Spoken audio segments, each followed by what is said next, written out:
tonight to call me Rick Grimes. We are live, man.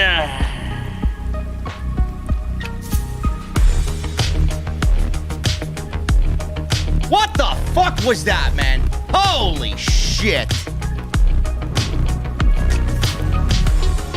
I know you guys are waiting to hear me rant on Miz, a former WWE champion, by the way, being devoured by zombies tonight on WrestleMania Backlash. Not a bad show tonight, but not really what I expect out of a WWE pay-per-view, man. I think we all are in agreement that we all waited pretty much until Roman Reigns and Cesaro got into the ring and that Universal Championship match got underway. That was the only thing we cared about tonight. But we're going to go over everything tonight, man. We had a plethora of championships on the line. Universal, WWE, Raw and SmackDown Women's Championships, and Sheamus with yet another United States Open Challenge. We're going to break it down tonight, ladies and gentlemen, on the only post-show you need in the IWC. Call me Negan tonight. And Lucille, she's got nothing on off the script.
What is going on, guys? Thank you so very much for joining me on your Sunday night. It is May 16th, 2021. I am your host, JD from New York. This is Off the Script. Welcome to the OTS venue right here for the Backlash 2021, the WrestleMania Backlash.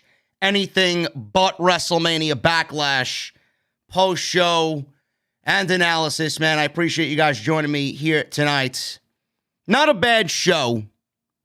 Not going to really shit on the show overall, but I don't know what you guys expected out of tonight. It was pretty much just a Monday Night Raw booked on your Sunday night. That's all it pretty much was. Total of 6 matches on the main show, with Sheamus hitting the pre-show with another non-title United States Open Challenge, which we will get into at the top when we break this thing down. 4 championship matches tonight, 2 women's championships, and 2 main card world championships, the Universal Championship and the WWE Championship. Triple threat match, Braun Strowman, Drew McIntyre, and Bobby Lashley. That was a triple threat match for the WWE Championship.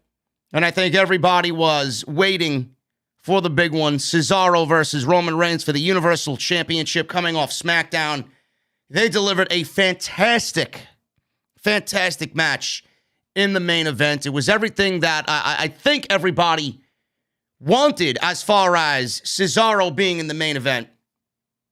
And I may be sounding a little ridiculous to everybody, but I've been very high on Roman Reigns ever since he turned heel, being that I was one of the very few people that continued to advocate for him turning heel for 6 straight years, never letting up on that.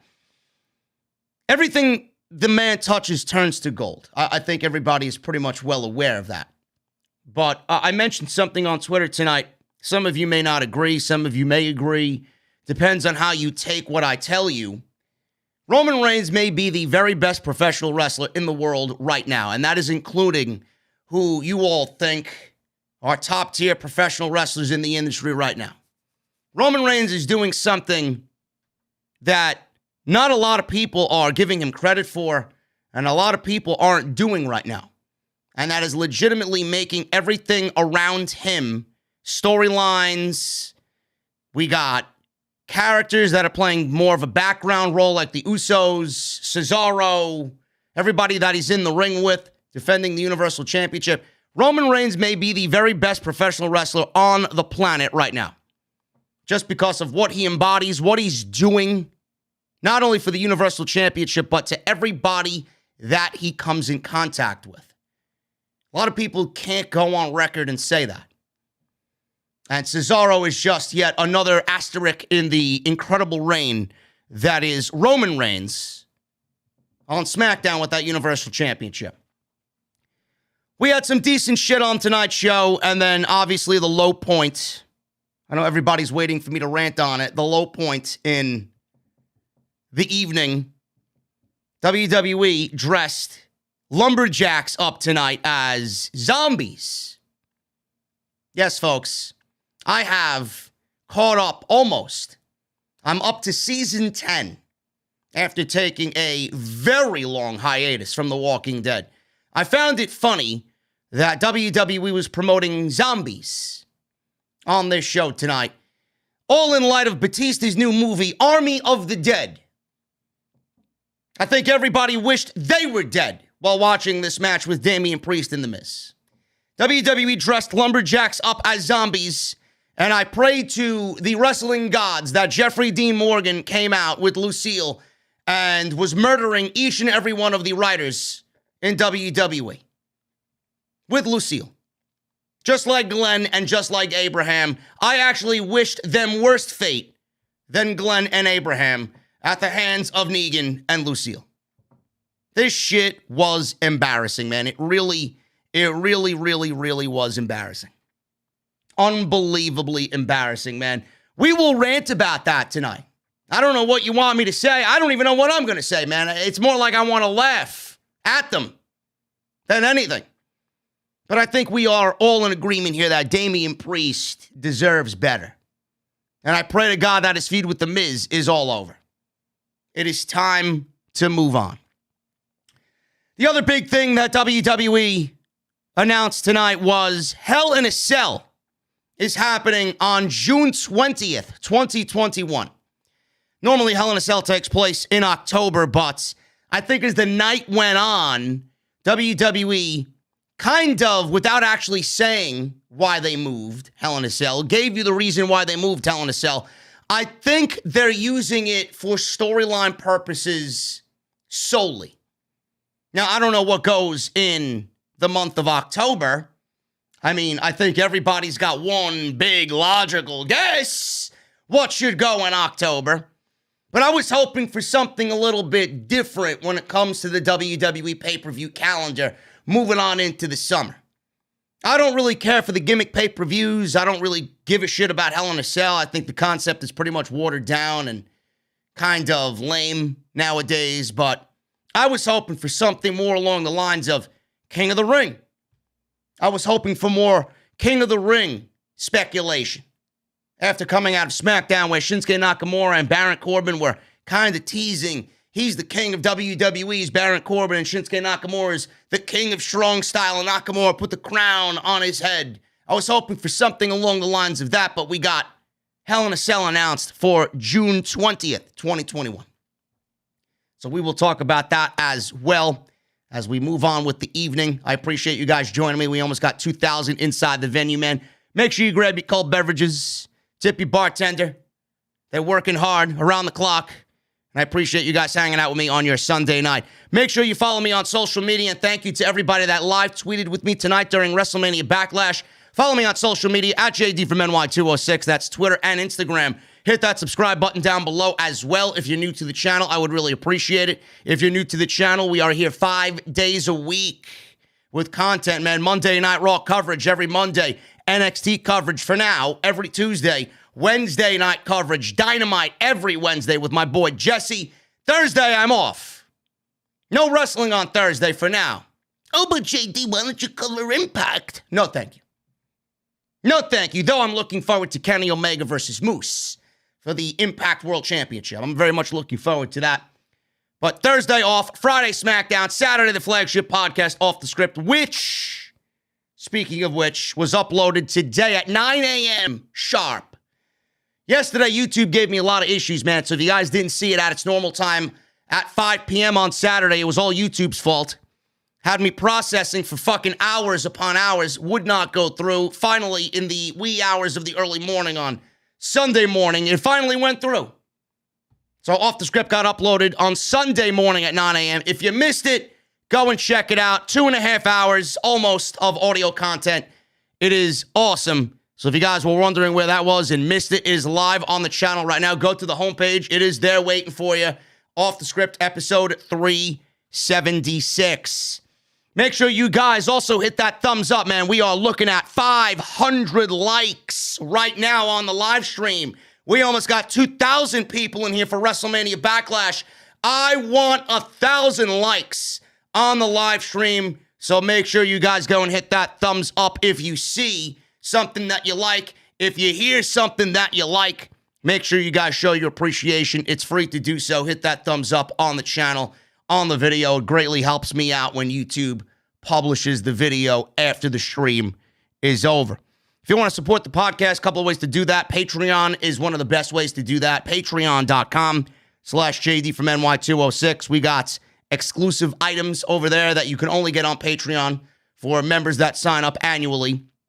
Make sure you guys go and get your t-shirts. Bonfire.com is the exclusive home of Off the Script. Go and get some great-looking t-shirts over there. Bonfire is the place. Link is down below in the description. Make sure you guys go and check out all the other videos that I might have uploaded on the channel. I know I uploaded them. Some of them that you might have missed, I should say. Go and check that out. Everything you need is on the channel right now from this past week. And today's show is sponsored by my good friends over at Dr. Squatch.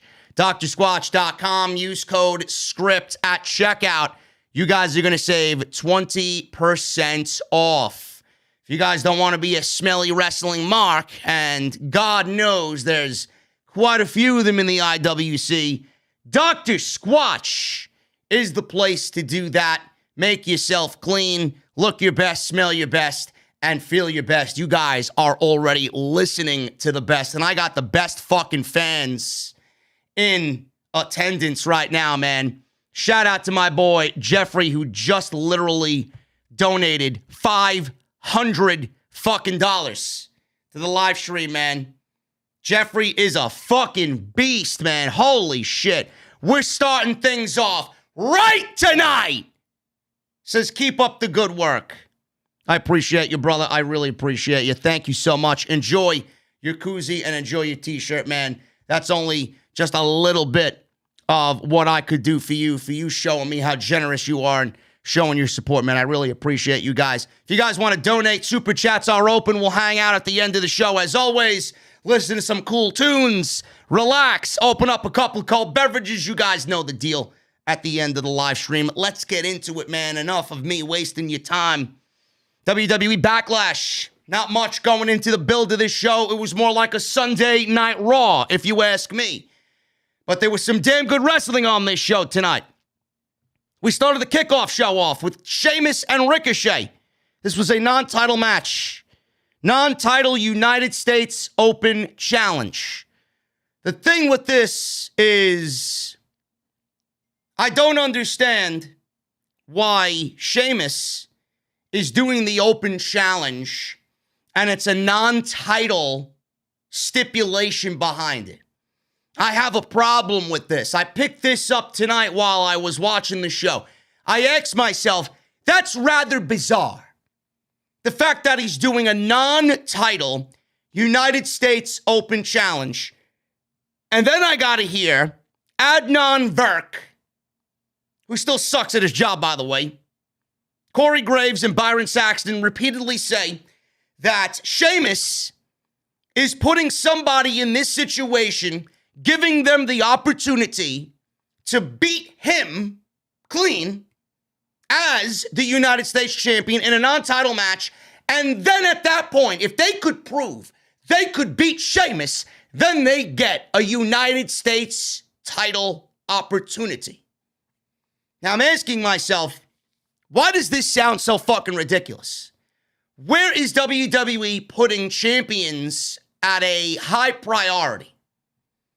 Does that not make sense to you at all? Putting champions at a high priority, putting champions at the top of everybody else and booking champions the way that they should be booked? I don't really get it. So what WWE is doing here with this United States Open Challenge and Sheamus, he's not even putting the championship on the line. He's giving people an opportunity to wrestle him, to beat him, and then they get an opportunity at the United States Championship. Why must the champion lose in order to have the champion put the title on the line? Why can't the champion go and just be the champion, and others who want a shot at the championship, why don't they go and win fucking matches against others who want an opportunity at that same championship? This is very weird to me. It's almost as if WWE's doing things backwards. So when someone is going to get an opportunity at the United States Championship, Sheamus is going to lose. And Sheamus is then going to give them an opportunity at the United States title. I don't like it. I don't like it at all. I think it sounds absolutely fucking ridiculous. It doesn't make Sheamus look good. It doesn't put the United States Championship in an important situation. It doesn't. It actually makes everything about it worse. It's typically WWE and what they do, and they're doing an open challenge behind it, trying to disguise their terrible creative. That's exactly what they're doing. I can't stand it. So Ricochet comes out. I'm asking myself, where's Ricochet? How about Ricochet gets an opportunity? I didn't know who was going to do the open challenge tonight. We had Humberto Carrillo do it for a couple of weeks, and he got denied. We had Mansoor, who apparently is on the Monday Night Raw brand. You wouldn't know it because he made one appearance his very first week, hasn't been shown again since he debuted on the main roster, like I said he would. So Ricochet comes out, and Ricochet's not even dressed in ring gear. Ricochet's not even dressed in his regular in-ring attire. Ricochet is actually wearing dress shoes, and he's wearing black jeans. The one and only Ricochet apparently didn't give a fuck about wrestling Sheamus tonight, that he came out wearing street clothes. Now, I was wondering why this was. I haven't heard a report yet. Hopefully one of the other guys in the community, like a Fightful or a Meltzer or an Alvarez or a PW Insider, maybe they will shed some light on this situation. But I just found it really weird that Ricochet answered this open challenge and he came walking out in street clothes to accept Sheamus' challenge. Now, I want to go out there and say that he didn't give a fuck because, let's be real, the way WWE has booked Ricochet, I doubt that man gives a fuck about anything right now. He's just counting down the days until his contract is up and he can go somewhere else and finally become Ricochet once again. But I'm going to bet that this is all WWE's fault. This is creative's fault. I think that they were banking on Humberto Carrillo to be cleared after his botch on Monday night. Now, maybe he was cleared, maybe he wasn't cleared. Maybe he was cleared and WWE opted not to put him in the match and just kind of hold off on it and maybe revisit that on Monday. Maybe sell the fact that he got hurt and use it for a storyline. Maybe he was hurt and he wasn't cleared at all. Then I have to ask about Mansoor. Where's Mansoor? Where's Mansoor?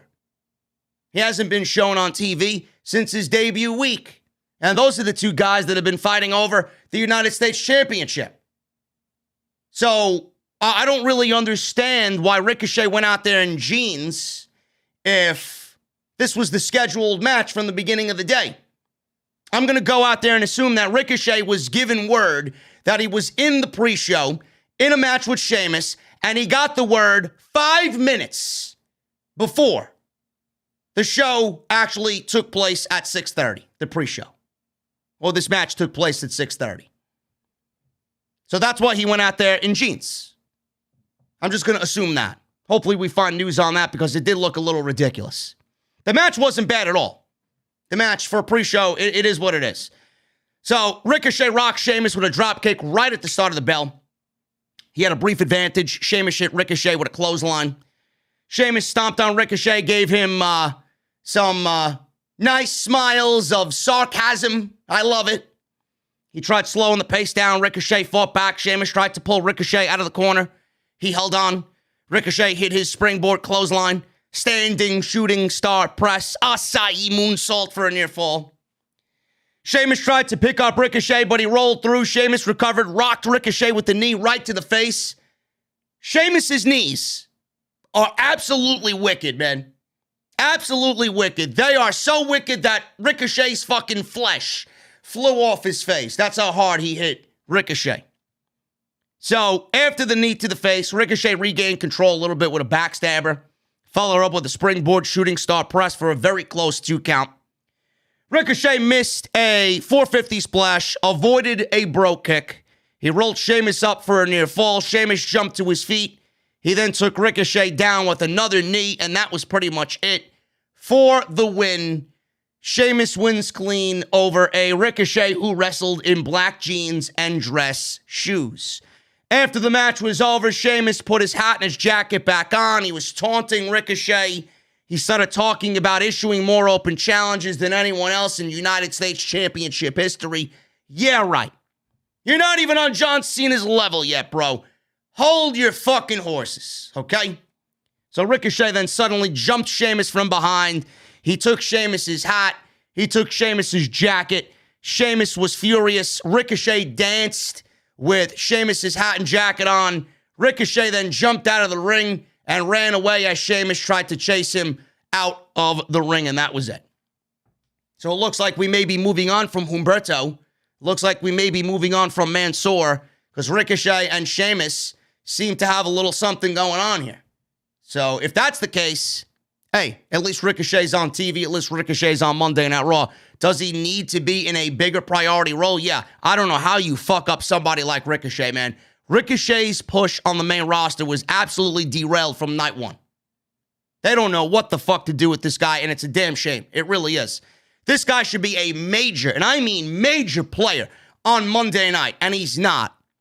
So when I see him in matches like this, he does feel like a Humberto. He does feel like an Angel Garza. He does feel like a Mansoor. He feels like a loser. You can tout and you could brag about your match with Ali on Main Event all you want. Nobody watches Main Event. Nobody gives a shit about Main Event.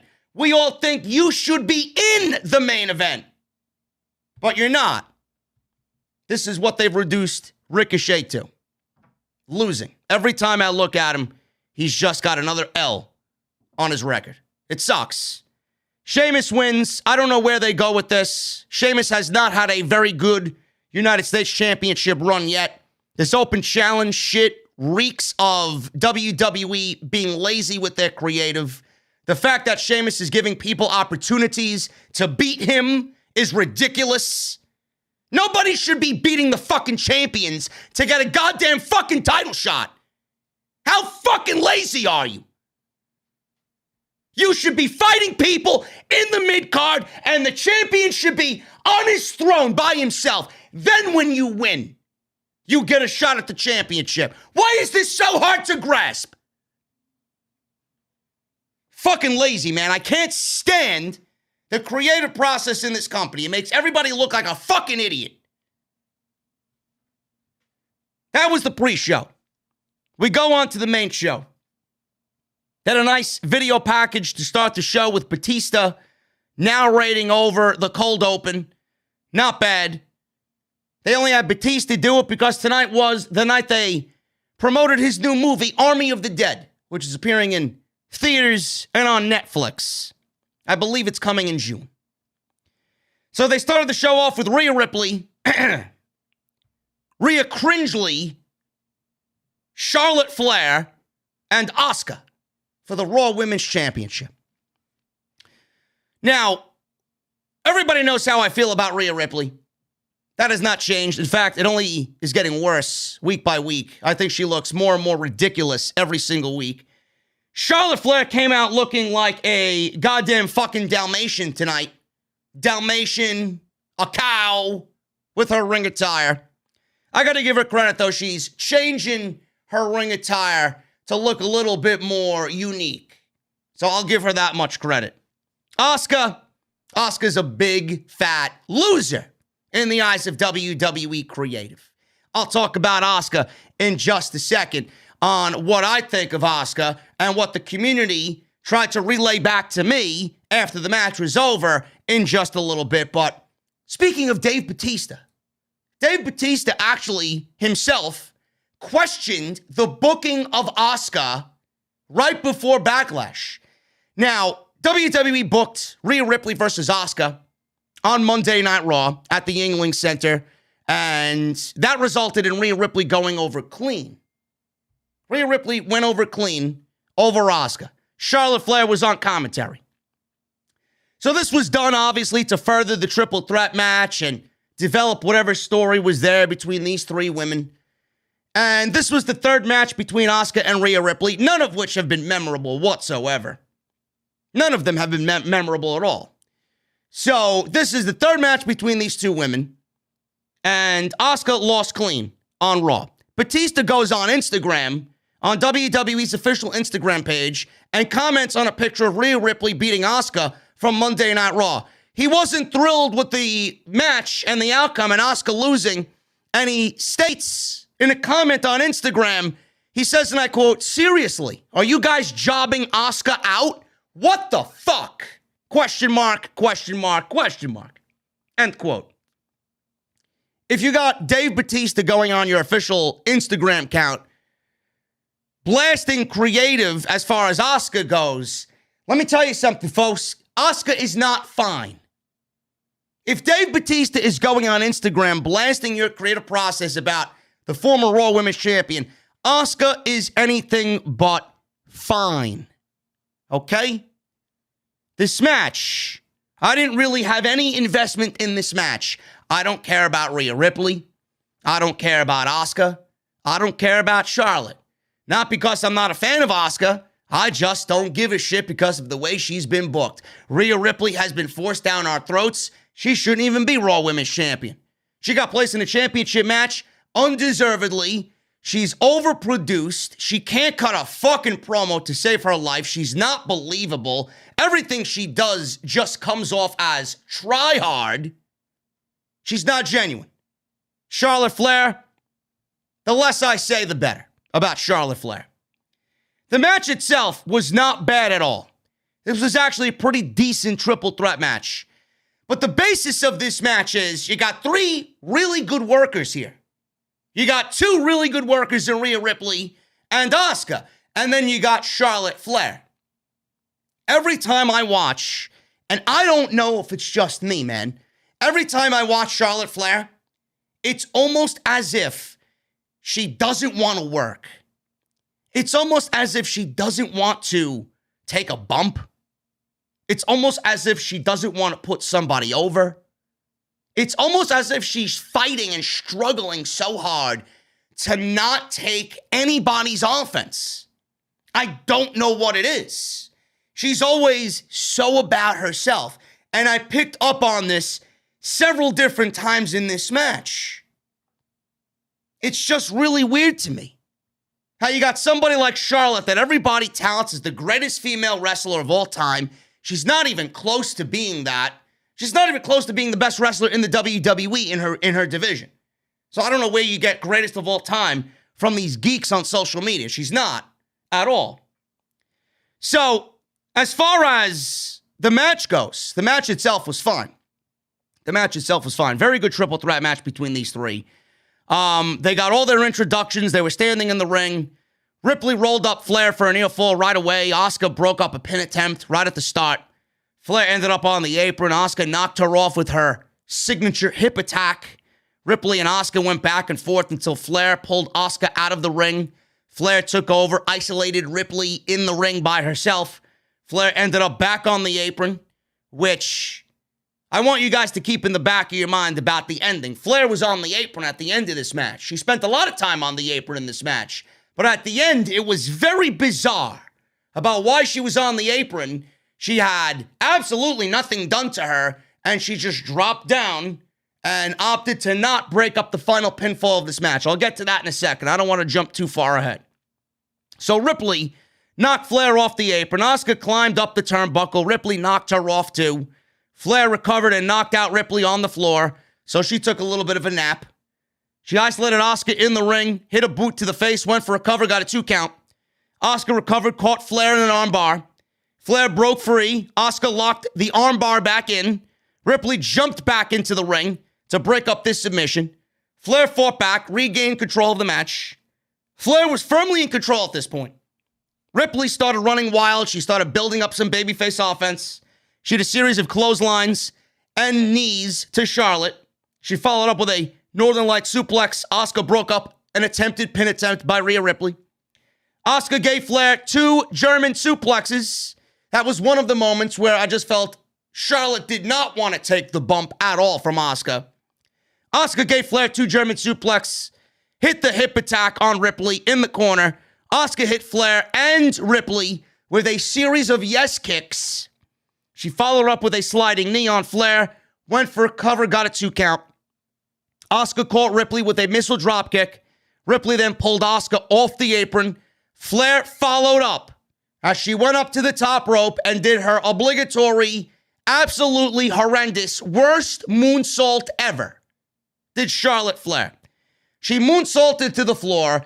She connected on absolutely nobody with this moonsault, yet there are geeks on social media. Charlotte Flair, she has the best moonsault in the WWE. No, she doesn't. She's got the worst moonsault in the industry. Yet I gotta listen to Corey Graves regurgitate the superior athlete, Charlotte Flair. She can't even connect on a goddamn moonsault, man. I was saying to myself, how is it that a 350-pound Keith Lee does a picture-perfect moonsault better than Charlotte Flair? It's unbelievable how much her moonsault sucks. Just take it out of your arsenal. It looks ridiculous. Charlotte used to do a beautiful Spanish fly off the top rope. I don't know why she just doesn't go back and do that. The moonsault is awful. Get rid of it. So she does the moonsault off the top to the floor. She connects with nothing. She threw Asuka back in the ring. Ripley cut her off. Ripley attempted a superplex, but Flair held on.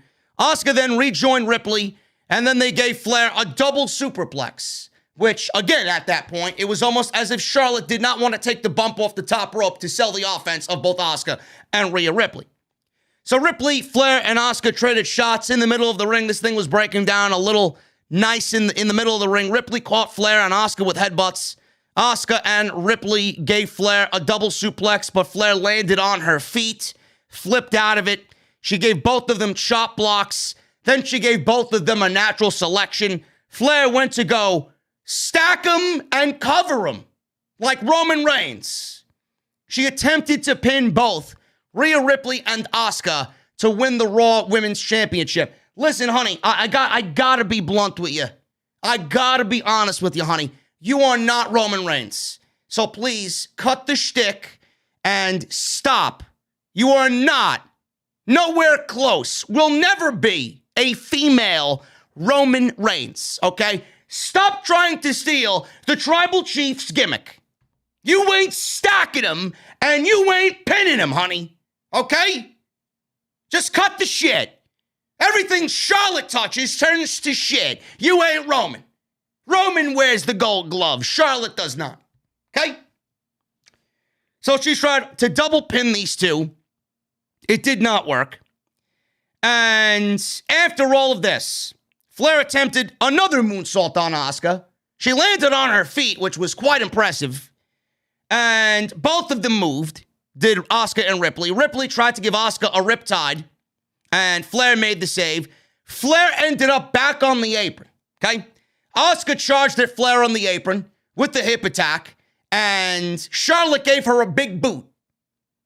So Flair caught her with a boot. Flair was on the apron. From my vantage point, it looked like Charlotte Flair jumped down to the floor without actually being knocked down to the floor. And Rhea Ripley was in the ring. She gave Asuka the riptide, and she went for the cover. 1, 2, 3. Now, during this riptide attempt, I expected Charlotte, who was not harmed in the last sequence on the apron, I expected Charlotte to jump back into the ring and go break up the cover and do a natural selection on Rhea Ripley and then win the Raw Women's Championship. But that did not happen.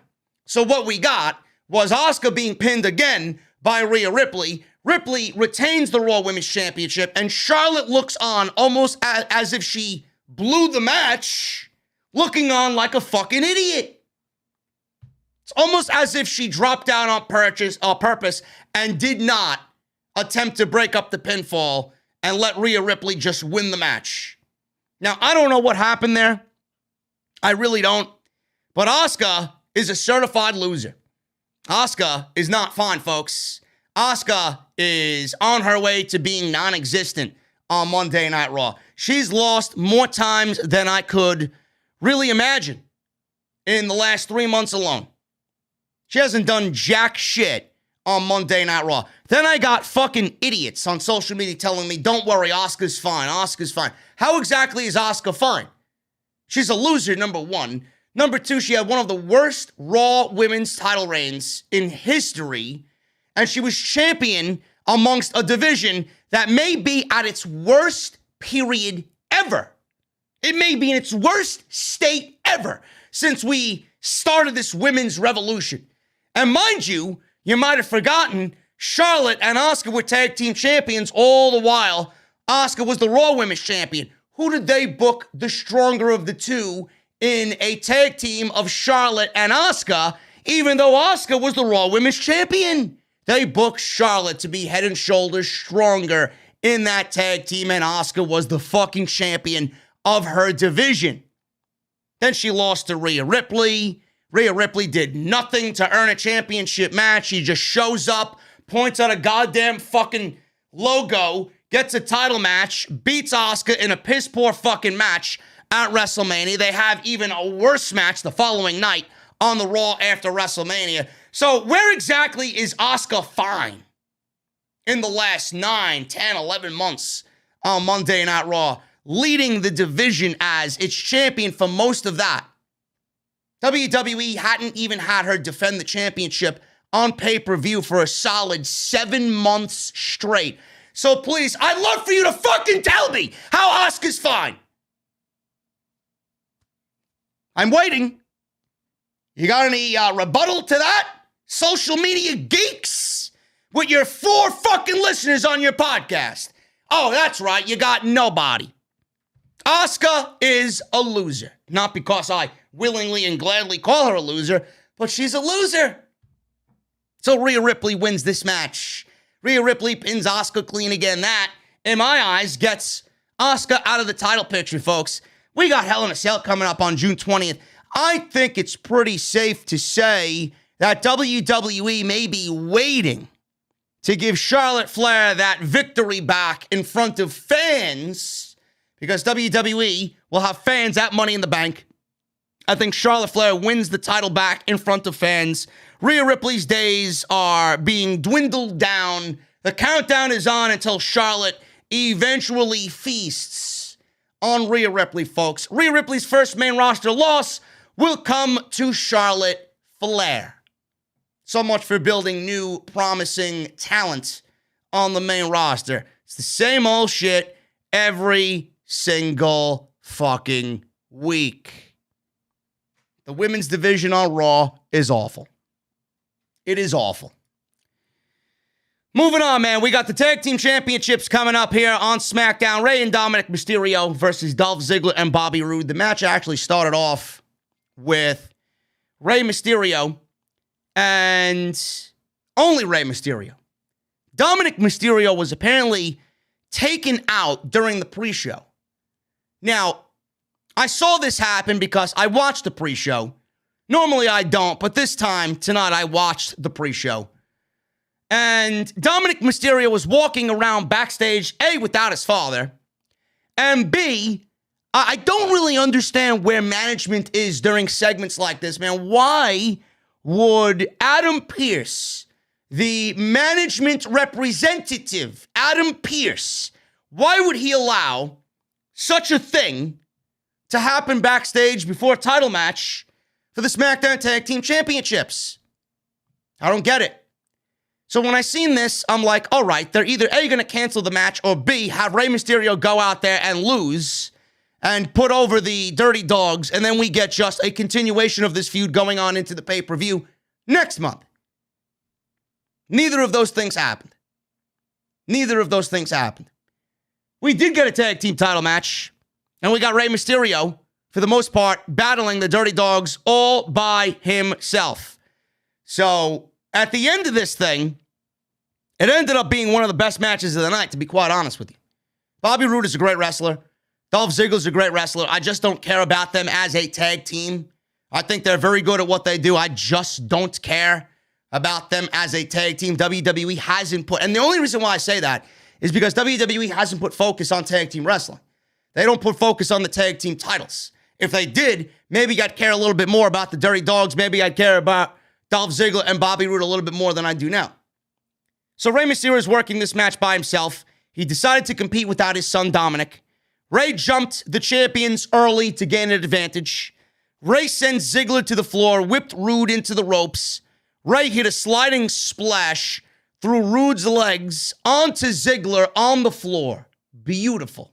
Absolutely beautiful. Rey was in control early on.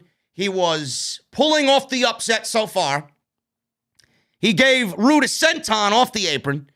Rey rolled up Roode in the ring for a near fall. Roode recovered, took over, nailed Rey with a serious clothesline. So the Dirty Dogs took over, slowed the pace down. They were in full control, knowing that Rey Mysterio had no one to tag. Rey started to fight back slowly, knocked Ziggler off the apron. Rey climbed the top rope. Ziggler knocked him off. Rey ended up in a tree of woe. And the Dirty Dogs started to work on his knee, because Rey's got a history of bad knees. So the heels took over again, slowed the pace down again. Rey fought back, and Roode then again worked over Rey's knee. Referee asked if Rey wanted to give up. He refused. Rey fought back, but the Dirty Dogs hit an assisted famouser, which looked great for a near fall. Roode threw Rey under the bottom rope. Ziggler caught him with a super kick. Another fantastic double team move by the Dirty Dogs. Rey beat the 10 count. He barely made it in. It was like 9 7/8. He made it in the ring. Jessica Carr, the referee for this match, she barely held on with that 10 count. She was about to call the match, but Rey made it back in the ring. So now with Rey in the ring, the Dirty Dogs were in control still. They went for a double suplex. Rey reversed. Rey fought back, sent Ziggler shoulder first into the ring post. Dominic Mysterio then walked down to the ring and started to back up his father. So Rey didn't want any part of this. Rey was like, listen, what are you doing out here? I told you to stay in the back. You were not ready to go. I got this. If we lose, we lose. I have to look out for you. He didn't want Dominic on the ring apron. Rey wanted, even though Dominic was out there to support him, Rey wanted him to go to the back. So now we got some drama going on here between father and son. So Dominic was begging to get tagged into this match. Rey refused. Rey didn't even tag his son. So Rey set up Ziggler for the 619. Ziggler recovered, hit the zigzag. I thought it was over. Dominic didn't even attempt to make a breakup of the pin. Rey kicks out. So now the The Dirty Dogs isolating Rey on their part of the ring. Roode climbed the top rope with Rey on his shoulders. Rey fought back, hit a bulldog on Bobby Roode off the top rope. Rey crawled to his corner, but he still did not want to tag in Dominic. Rey caught Roode with a drop kick. He fell into the corner. Dominic tagged himself in. He ran wild for a little bit. He got caught with a spine buster by Bobby Roode, and that was it. Heels hit an assisted neck breaker, went for a cover, got a near fall. Ziggler set up for a super kick, but Dominic hit his super kick first. All the while, Bobby Roode was talking shit to Dominic. You don't belong here. Get out of here. You suck. So Ziggler was setting up for a super kick. Dominic ignored Roode. Dominic hit the super kick on Dolph Ziggler. So after that, he went for a cover. Rey got the hot tag after that. Roode caught Rey with the tilt-a-whirl backbreaker for a 2 count. Rey fought back, hit a 619 on Roode. Rey tagged in Dominic. He took out Ziggler with a sunset bomb into the barricade. Dominic climbed the top rope, hit Eddie Guerrero's frog splash off the top rope. 1, 2, 3, and Rey Mysterio and Dominic Mysterio win the SmackDown Tag Team Championships. Father and son make current history on WWE television, and it was an excellent tag team match. Great feel-good moments. You gotta feel for Rey Mysterio and what he feels tonight, winning those tag team championships with his son. It was a situation where Dominic was still coming up in the WWE developmental system and he was training. Rey was always interviewed about winning the tag team championships with his son. And tonight is the night. Now, I have a couple of questions here. Number one, the way that they booked this match, in the end, I guess it all worked out.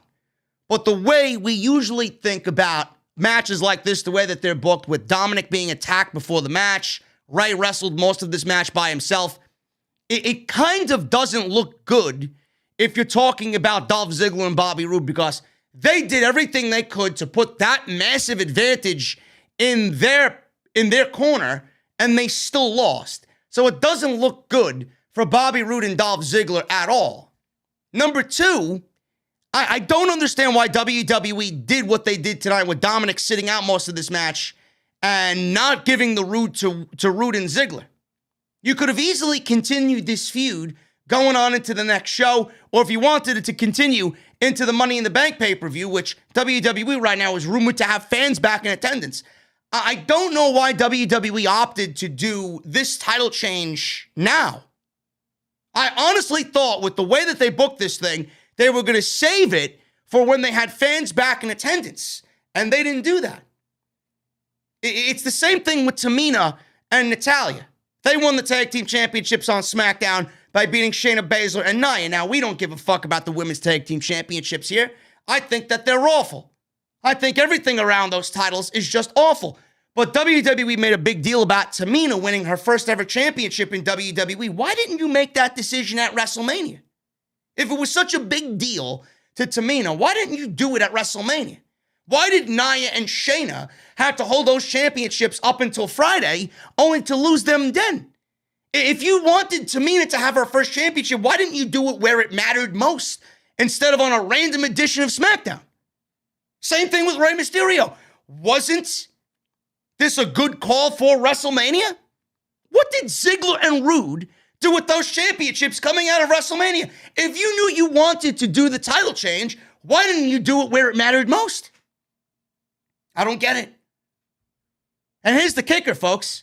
If WWE went with this ending tonight, they could have easily booked Ziggler and Roode to go over and then continue this on into Hell in a Cell.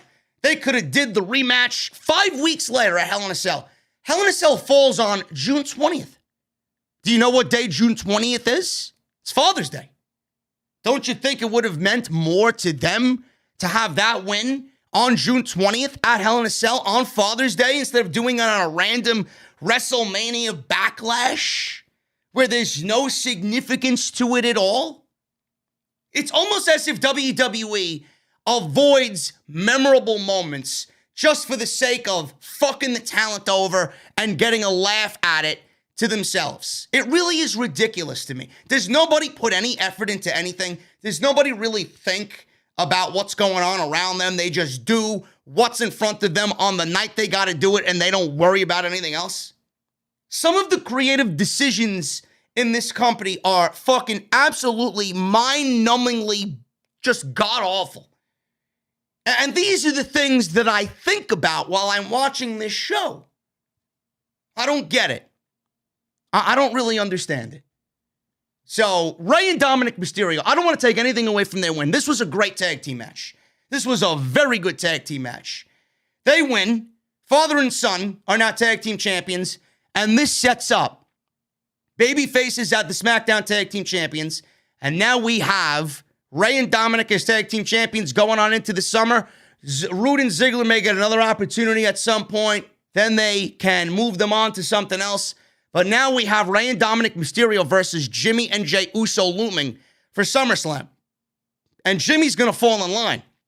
Jimmy's going to fall in line. And the Usos versus Booyaka Booyaka 619 is happening at SummerSlam. And the Usos will win the tag team championships from a babyface team. So that's that, folks. And you know what? If you're going to include Rey and Dominic Mysterio and include them in anything regarding Roman and what's going on with him, that should be a damn good fucking match. So I'm very much looking forward to that. Congratulations to Rey and Dominic, man. That was a great moment for them. Very happy for Rey Mysterio that he gets the whole tag team championship gold with his son Dominic after Backlash tonight. Let's look at the chat, man. We got 2,200 plus in the chat tonight inside the OTS venue. I appreciate you guys so much, man. Undoubtedly number one, no doubt about it tonight, number one in the community. I appreciate you, man. Hit that thumbs up. We are less than 100 away from 1,000 likes tonight, man. Super chats are open. I see them filtering in. Thank you guys very much for all of your support tonight. We will go over the super chats at the end of the show. And make sure you check out my sponsor for tonight's show, Dr. Squatch. Don't be a smelly IWC geek. Bathe with Dr. Squatch, man. All natural, organic. I use it every day, man. I really do. I would not be using it and telling you guys about it if I didn't believe in it. Dr. Squatch, drsquatch.com. Use code SCRIPT at checkout for 20% off everything every time you order, man. drsquatch.com. Moving on with the rest of the show, man. We got Rhea Ripley retaining the Raw Women's Championship in the Open. We got the Mysterios winning the Tag Team Championships of SmackDown in the second match of the night. Kayla Braxton interviewed Rey and Dominic afterward. It was brief, but they were very happy. And Rey said, God is good. God is good. The Mysterios are blessed. Morrison was in the back. They showed him knocking on the locker room door where apparently the Lumberjacks were. He went inside, and there was a bright red light emanating from the locker room. He looked into the locker room, and there were a dozen or so zombies in the locker room, and he couldn't believe what he was looking at. So he goes back and tells Miz that he thinks the Lumberjacks in tonight's Lumberjack match are zombies, and Miz didn't believe him. He's like, is this another one of your BS John Morrison is the only thing that matters things or situations? So Miz didn't even believe him that there were zombies in the locker room and zombies were going to be the Lumberjacks. And I was scratching my head and I was praying to God that what I saw was only a dream. But apparently it wasn't.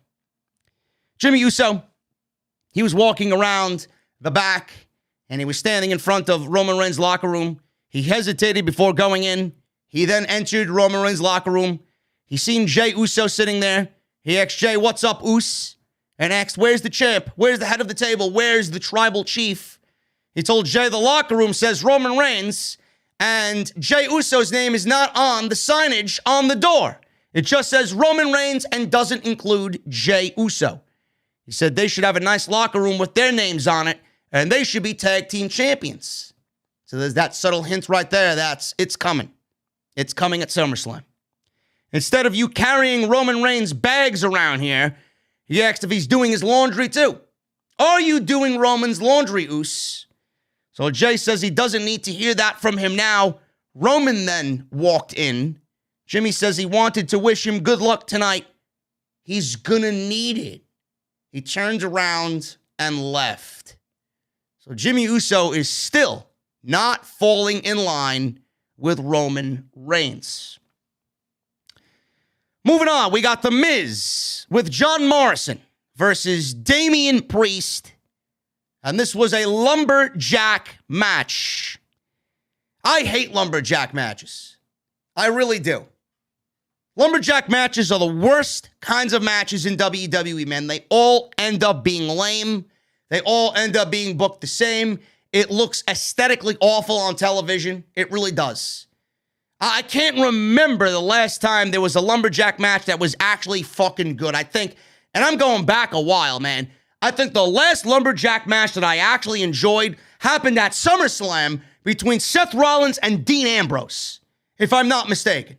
Somebody correct me in the chat and tell me what SummerSlam that was exactly. That was a damn good lumberjack match. But Dean Ambrose and Seth Rollins at that time were fucking great. So that's why I enjoyed that. It was just chaotic. It was a good chaotic. It was a serious lumberjack match. Not like this shit that we got tonight. So we got zombies. Yes, we got the literal Walking Dead hanging out around ringside. And everybody on social media was shitting all over this, man. The zombies acted like zombies.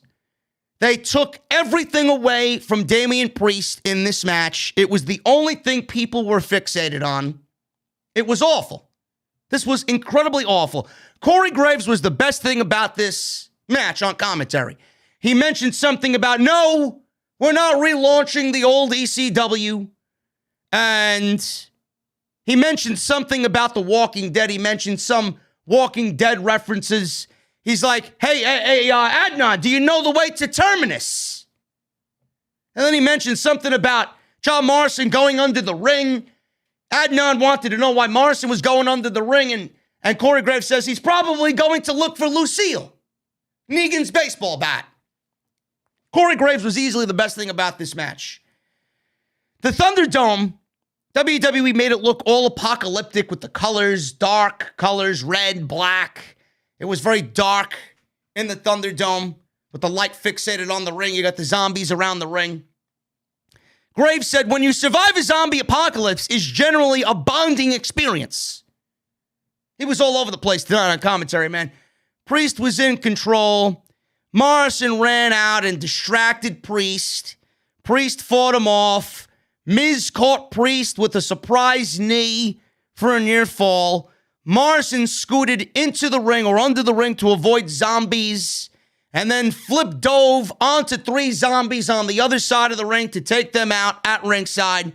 He kicked another, climbed onto the ringside barricade, but 2 zombies popped up and pulled him down off the barricade.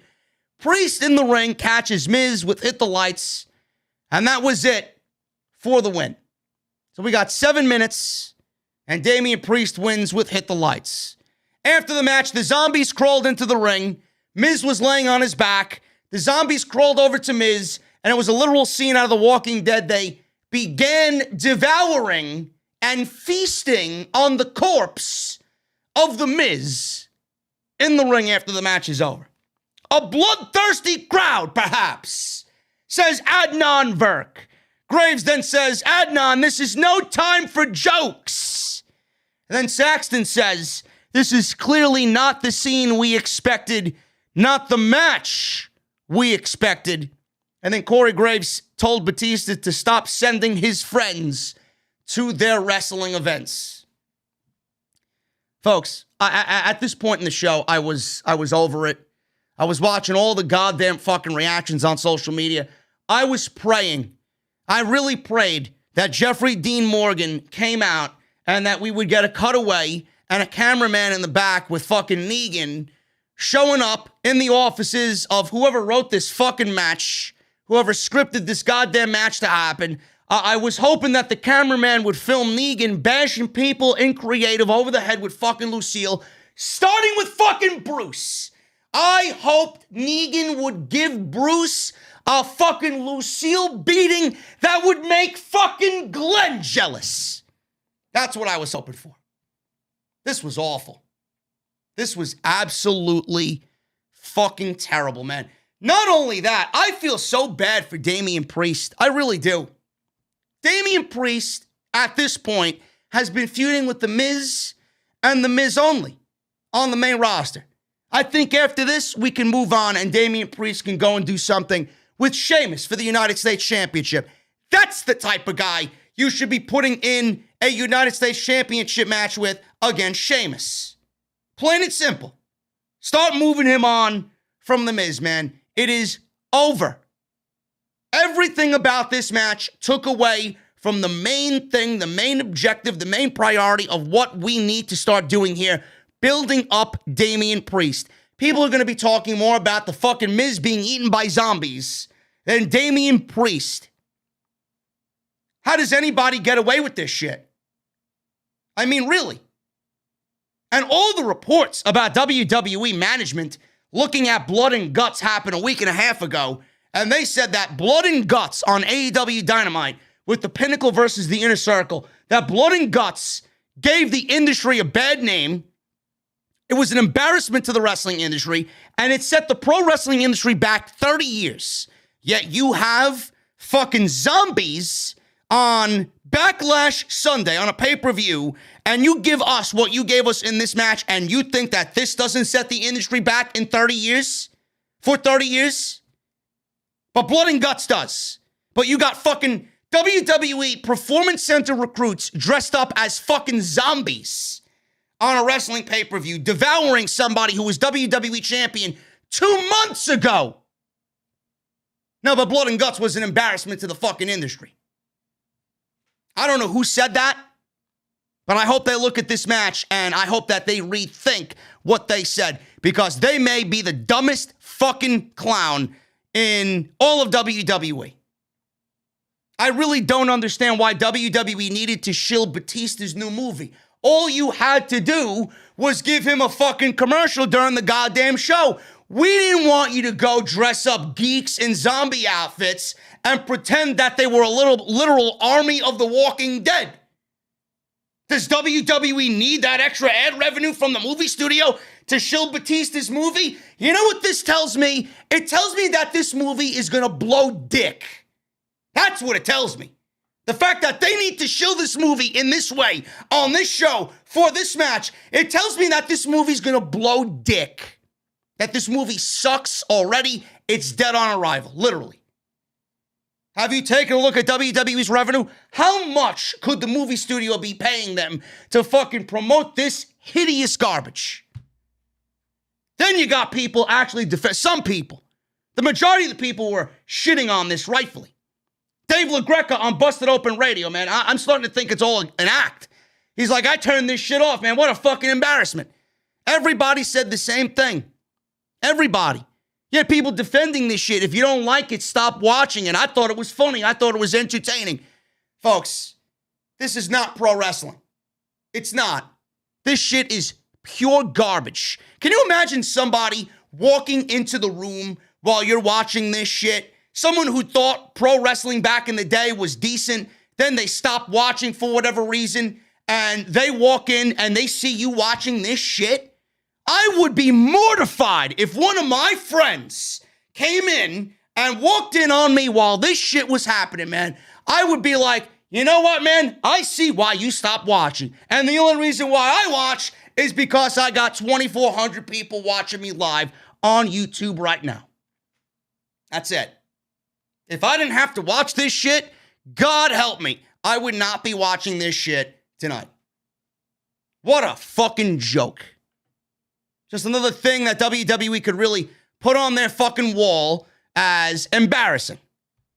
Next time you open your fucking mouth about somebody else being an embarrassment to the pro wrestling business and setting the business back 30 years, here's WWE saying, please hold my beer while you're at it. I got something that's gonna trump you all.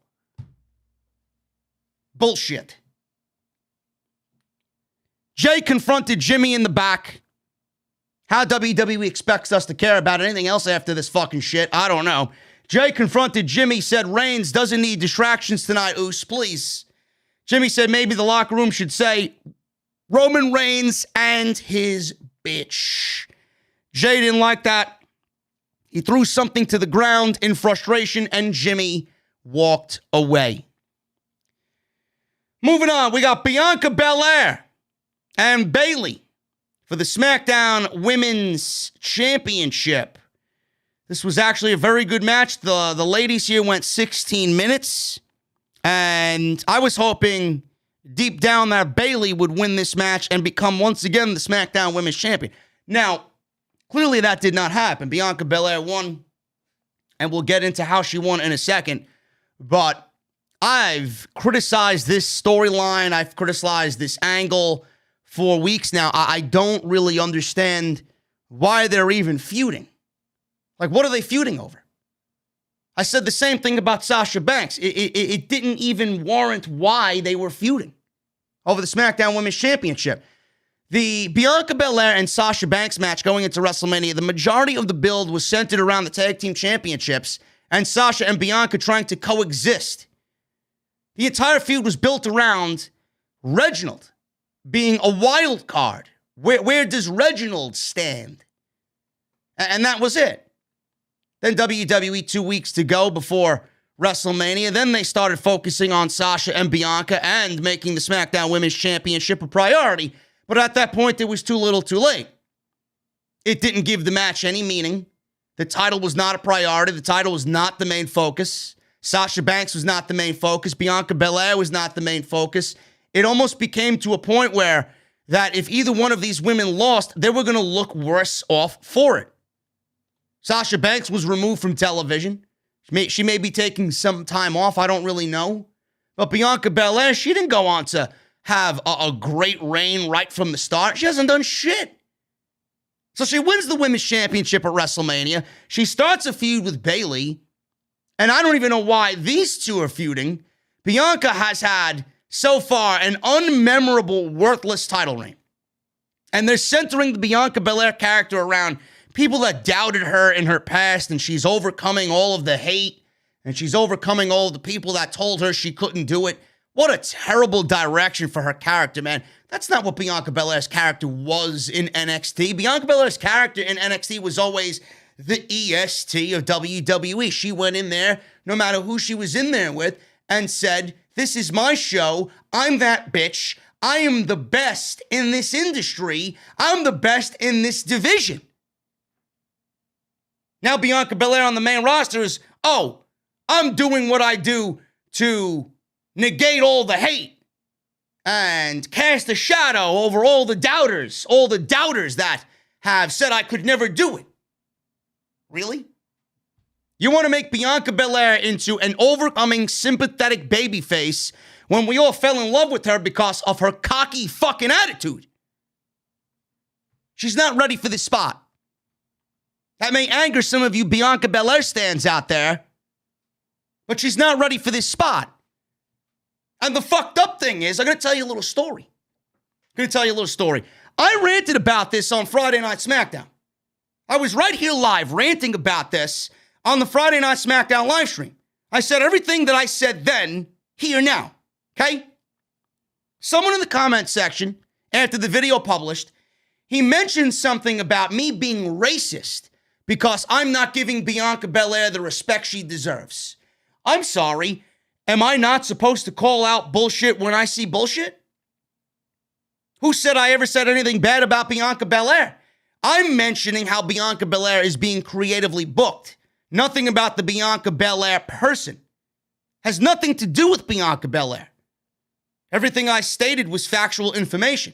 But this guy wants to go on here, go in my comment section and call me a racist because I'm not respecting Bianca Belair the way she deserves to be respected. So I asked, why are you acting like a true millennial in my comment section, bringing race into the fucking equation? Why are you bringing race into the equation? Anybody that's been listening to me for an extended period of time knows that I absolutely adore Bianca Belair. I've been a Bianca Belair fan since day one, since I seen her in the Mae Young Classic when she first dropped into the scene, okay?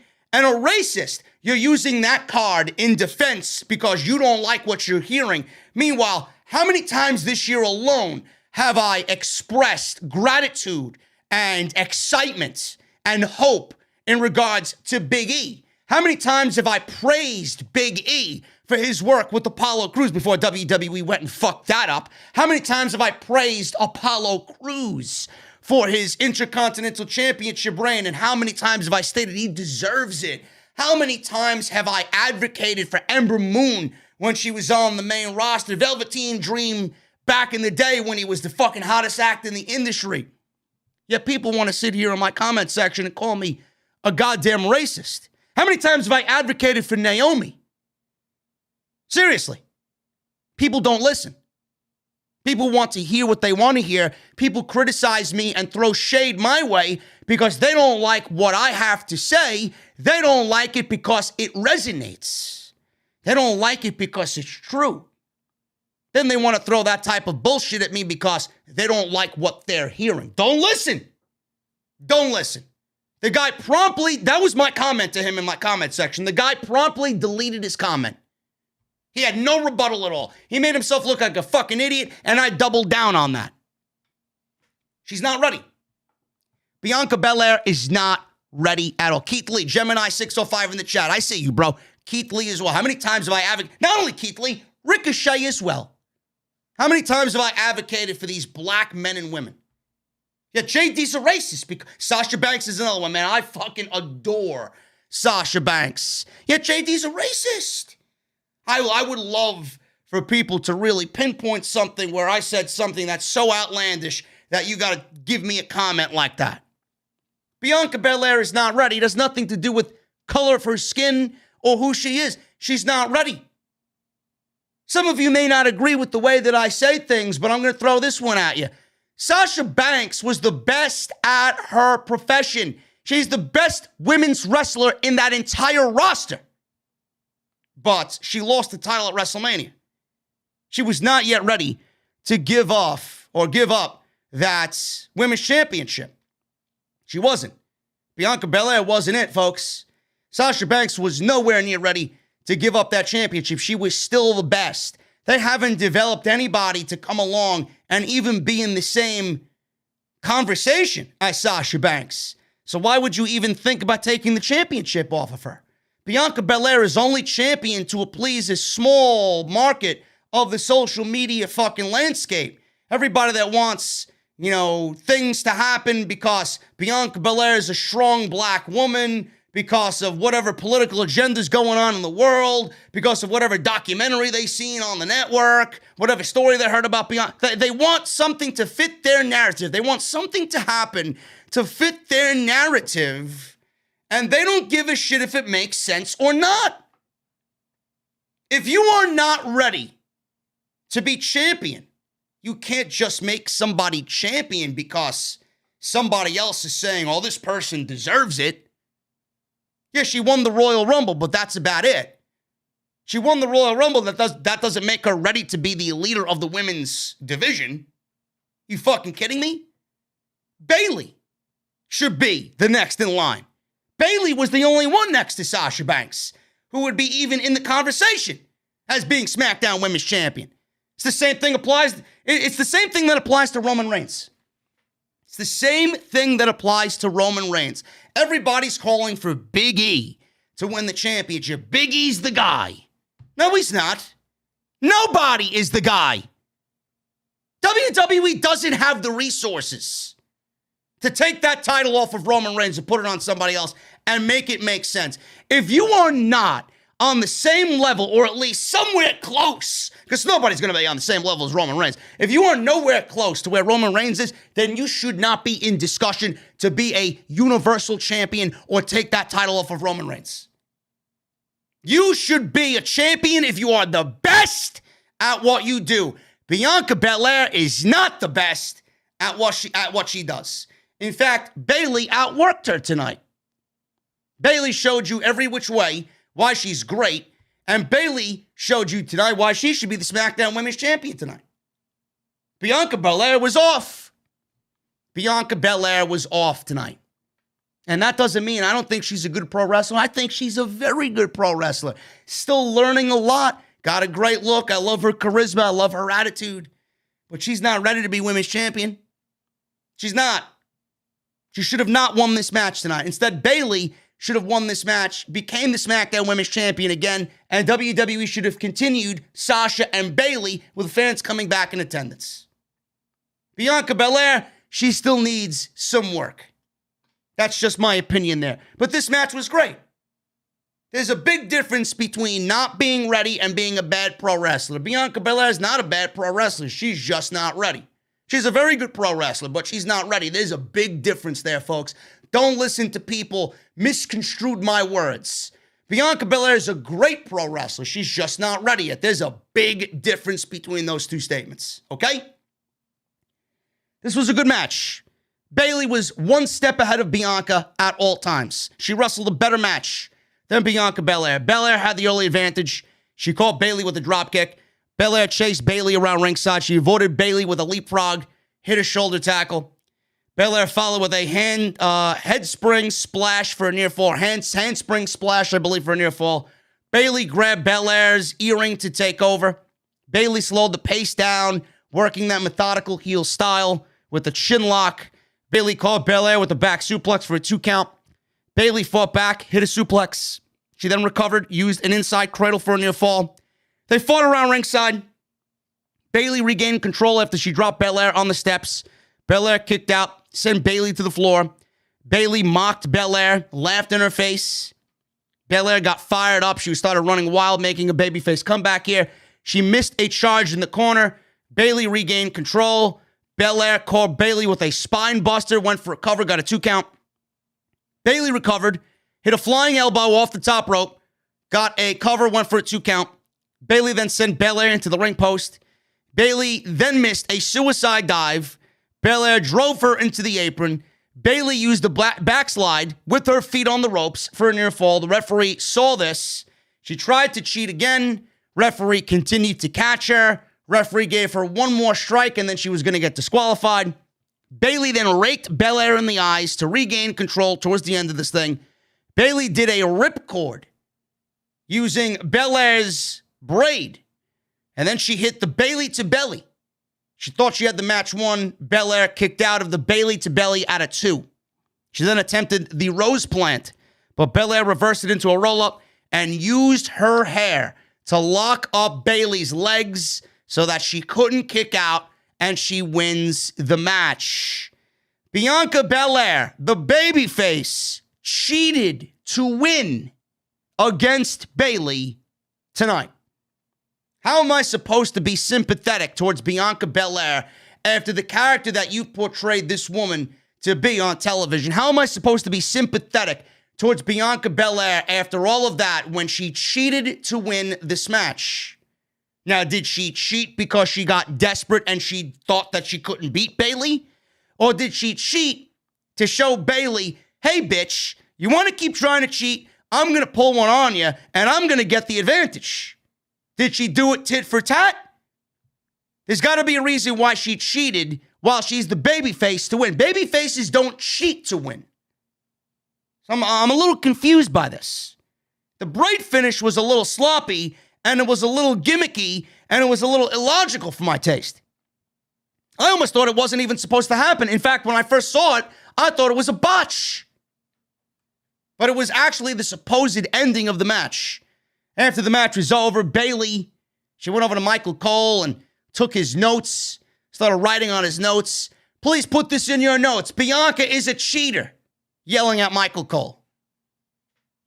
I don't know what's going to happen here. It looks like we may be getting this to continue, but with the Hell in a Cell match looming, or Hell in a Cell pay-per-view, I should say, who knows if they do Bianca-Sasha Hell in a Cell, because Sasha Banks is Miss Hell in a Cell, right?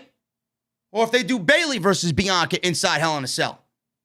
Certainly looks like the setup there with the cheating to win at the end of the match to set up that match 5 weeks from now.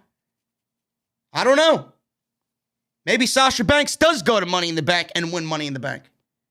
Comes back, wins the championship from Belair in true heel fashion. Who knows what's going to happen, man, but not every match is going to be able to be inside Hell in a Cell. At this point, Bianca and Bayley, they shouldn't even be in discussion to be inside Hell in a Cell. Maybe it happens outside Hell in a Cell. And we just get the rematch. I have no idea. Good match, but I'm very weirded out.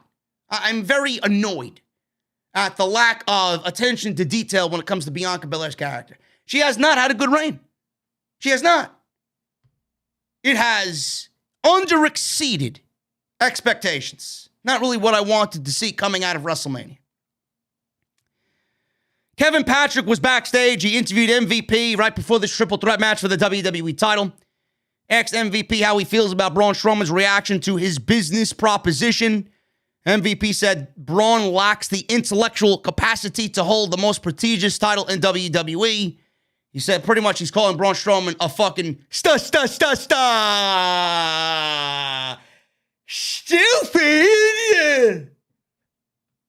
It's pretty much what MVP is calling Braun Strowman. He said Lashley is at a disadvantage, but he can overcome any obstacle thrown in front of him.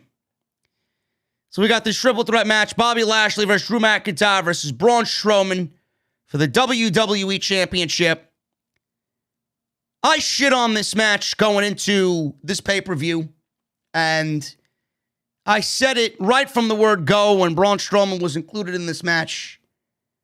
Having him in this match is going to make the match worse. Now, I don't know if that is necessarily true after tonight, but I think everybody agrees with me, this was a good match. This was a fun match. It was a train wreck of sorts. But Jesus fucking Christ, man, did this match over-exceed expectations? It over-exceeded expectations by a lot. That doesn't mean it wasn't a good match. It was fine for what it was, but you could not pay me to care about any three of these guys, Lashley included. I think Bobby Lashley, as his run here is continuing on Raw as WWE Champion, it is slowly fading away. It is slowly starting to become disinteresting. Drew McIntyre has just lost that magic, man. I know a lot of people agree with me on this. Drew McIntyre has lost that magic. He really has. Now, I don't know where they go after this match with the conclusion that we got. Bobby Lashley wins this match. He retains the WWE Championship. I don't know where they go from here. Maybe they do Bobby Lashley versus Drew McIntyre again. I don't know who wants to see that again. How many more opportunities does Bobby Lashley and Drew McIntyre have to get at the top? Does Drew have to get it again? I don't know. I think time is running thin as it pertains to people's patience and the WWE Championship. But at the end of the day, folks, I mean, I want you to look at the Monday Night Raw card. I want you to look at the Monday Night Raw roster. I want you to look at the top of the roster, and I want you to tell me who outside these two guys is next in line for a WWE Championship. Right now, there aren't anybody. Do you want to know where all the top contenders for a possible world title are? They're locked up in tag teams. Matt Riddle, Randy Orton, AJ Styles, Keith Lee is off TV. Who else do they have? Who else do they have on this show? What is going to be the match next month at Hell in a Cell if it's not Drew McIntyre and Bobby Lashley? You need to ask yourself this question. You need to look into the future and look on that roster. There is nobody else. That's it. So they might have done this match. It looks like they did the WrestleMania match as a thank you to Bobby Lashley. We'll have you go over Drew at WrestleMania. We'll have you retain the title. And that's going to be our thank you to you for all the years of service you've given us, okay? Then we go into WrestleMania Backlash. They add Braun Strowman to the mix here. Bobby Lashley pins Braun Strowman in this match. The only reason why he was added. Drew McIntyre is looking at this happen. He wasn't pinned. So it looks like to me they're setting up another Bobby Lashley versus Drew McIntyre match, but this time inside Hell in a Cell. Then that's where the fun begins, folks. That's where the fun begins. Drew McIntyre is absolutely going to win this title back. He's absolutely going to win this title back. And then we got Money in the Bank. Then we got Money in the Bank, folks. There's nobody that you think your favorite is going into Money in the Bank. Nobody's favorite is going to win the Money in the Bank briefcase this year. Drew McIntyre will beat Bobby Lashley inside Hell in a Cell. It'll be a brutal match. It'll make both guys look great. You'll have the red structure being the highlight of the match, right? And then go into Money in the Bank. Jinder Mahal, he's going to win the WWE Money in the Bank briefcase. And then he's going to cash in eventually against Drew McIntyre. And that's what's going to be. That's what's going to be.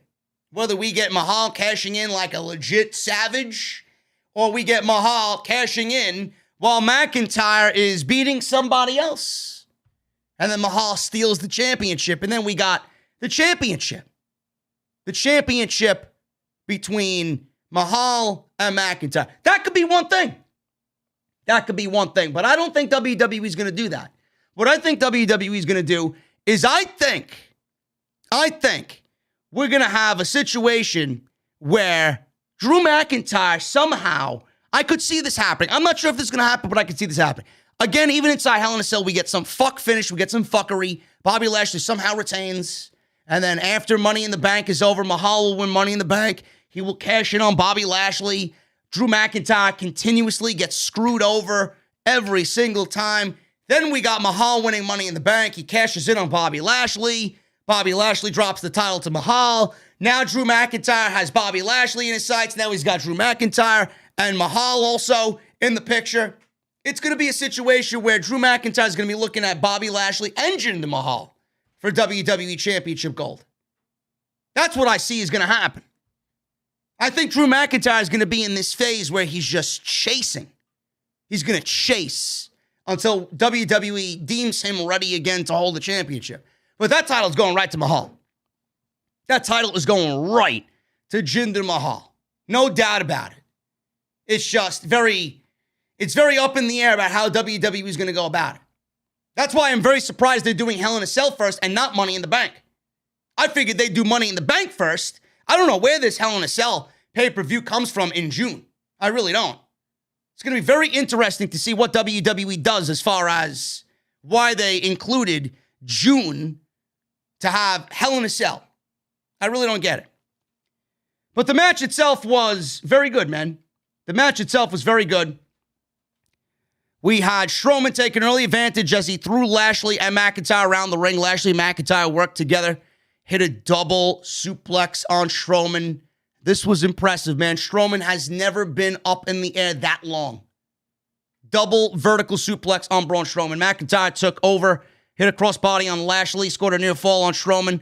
Lashley broke up the pin attempt. Lashley slammed Strowman down for another near fall. Strowman hit Lashley with the steps to regain control briefly here. McIntyre hit a Claymore kick on Strowman, which sent him over the barricade. Lashley then gave McIntyre a suplex onto the ramp. He regained control. So McIntyre started to fight back. They fought up to the stage. Lashley was sent into the LED board at the top of the ramp. So he goes flying into the LED board. Sparks fly on the stage. He's taken out for a little bit here. So with Lashley now disappeared, Strowman attacked McIntyre to regain control here. He tossed McIntyre back in the ring, hit a senton for a near fall. Strowman missed a charge in the corner. McIntyre caught Strowman out of the corner and hit a Michinoku driver on Braun Strowman. It looked beautiful. It really did. Strowman ran at McIntyre at ringside. He did the wee! The Strowman Express! The stupid Express. Strowman went running at ringside. McIntyre countered with a suplex. McIntyre attempted a Claymore kick. Strowman caught him mid-Claymore kick and powerbombed him onto the announce table. So Strowman went for the running power slam. McIntyre slipped out back. McIntyre then hit the Claymore kick. McIntyre had the match won. Lashley emerged. He's in the ring now. He threw McIntyre out of the ring. He hit the spear on Strowman, taking advantage of the Claymore kick. And he pins Braun Strowman for the 1, 2, 3. Looks like we're getting Lashley and McIntyre one more time, folks. One more time at Hell in a Cell. I don't know where they go. I really don't know where they go. It looks like McIntyre, it honestly looks like McIntyre is going to win the WWE title at Hell in a Cell. Jinder Mahal may end up winning Money in the Bank. We may get some form of Mahal and McIntyre at SummerSlam. I don't know. It's all about how they cash in. If Mahal wins the Money in the Bank briefcase, is he going to cash in as an admirable fucking guy? Or is he going to bullshit his way to a Money in the Bank victory? And if that is the case, what happens to McIntyre? Who does he wrestle at SummerSlam? Who does McIntyre wrestle at SummerSlam? It's going to be very interesting where WWE goes, man, because right now, the top of that Monday Night Raw card does not look good at all. It is terrible. It is really, really terrible. The main event, the match that everybody is looking forward to, the Universal Champion, the Tribal Chief, the head of the table, Roman Reigns, with Paul Heyman, against Cesaro for the WWE Universal Championship. This was a great match. This was easily the best match of the entire show. This was the best match of the week. This may end up being one of the best matches of the year. And I'm not surprised by that because it includes Roman Reigns. Cesaro was just there for the ride. And Cesaro, man, we all love Cesaro. We all know how good Cesaro is. I think everybody looks at Cesaro and admires the type of guy Cesaro is and what type of pro wrestler he is. But Roman Reigns right now is on a completely different fucking level, man. He really is. And some of you may not agree with me right now, but Roman Reigns is easily the best thing in WWE. And Roman Reigns may very well be the best professional wrestler in all of pro wrestling right now. And I don't mean he's a better pro wrestler than Kenny Omega. I don't mean he could out-wrestle Will Ospreay. I don't mean he could wrestle or out-wrestle Okada. I don't mean it in that way. I want you to think about what this man is doing to everyone and everything around him. This man possesses something that a lot of people do not have. This man possesses something that a lot of people wish they had and a lot of people strive for. Everything he touches turns to gold. The storytelling that comes from a Roman Reigns match is incredibly difficult to duplicate, man. There really isn't anybody doing that right now in the United States. I'm not even going to mention Japan because Japan is a whole nother beast. I'm talking about strictly in the United States. Roman Reigns is easily the best pro wrestler in the United States right now. Number one, no questions asked. The storytelling is on a different level right now. Something that Kenny Omega is not doing. Something that whoever in Impact, if you guys look at Impact, nobody over there is doing. Nobody. Cesaro was just there for the ride. He benefited greatly just by being here tonight. I was not happy with the way WWE had built this up. I was hoping that this was going to be another match or two between these two, and it looks like it's not going to end up being that. It looks like with Roman Reigns beating Cesaro clean tonight, there's no reason why Cesaro should even get another shot at Roman Reigns. Looks like they're moving on to Cesaro and Seth Rollins again. Meanwhile, I don't know where that leaves Roman Reigns and the Universal title at Hell in a Cell. It looks like we may be getting a reason for the Hell in a Cell happening in June. And it may be centered around Roman Reigns. If you guys remember, how did Jey Uso finally fall in line? It was after that Hell in a Cell match with Roman Reigns. Could he be doing the same thing to Jimmy?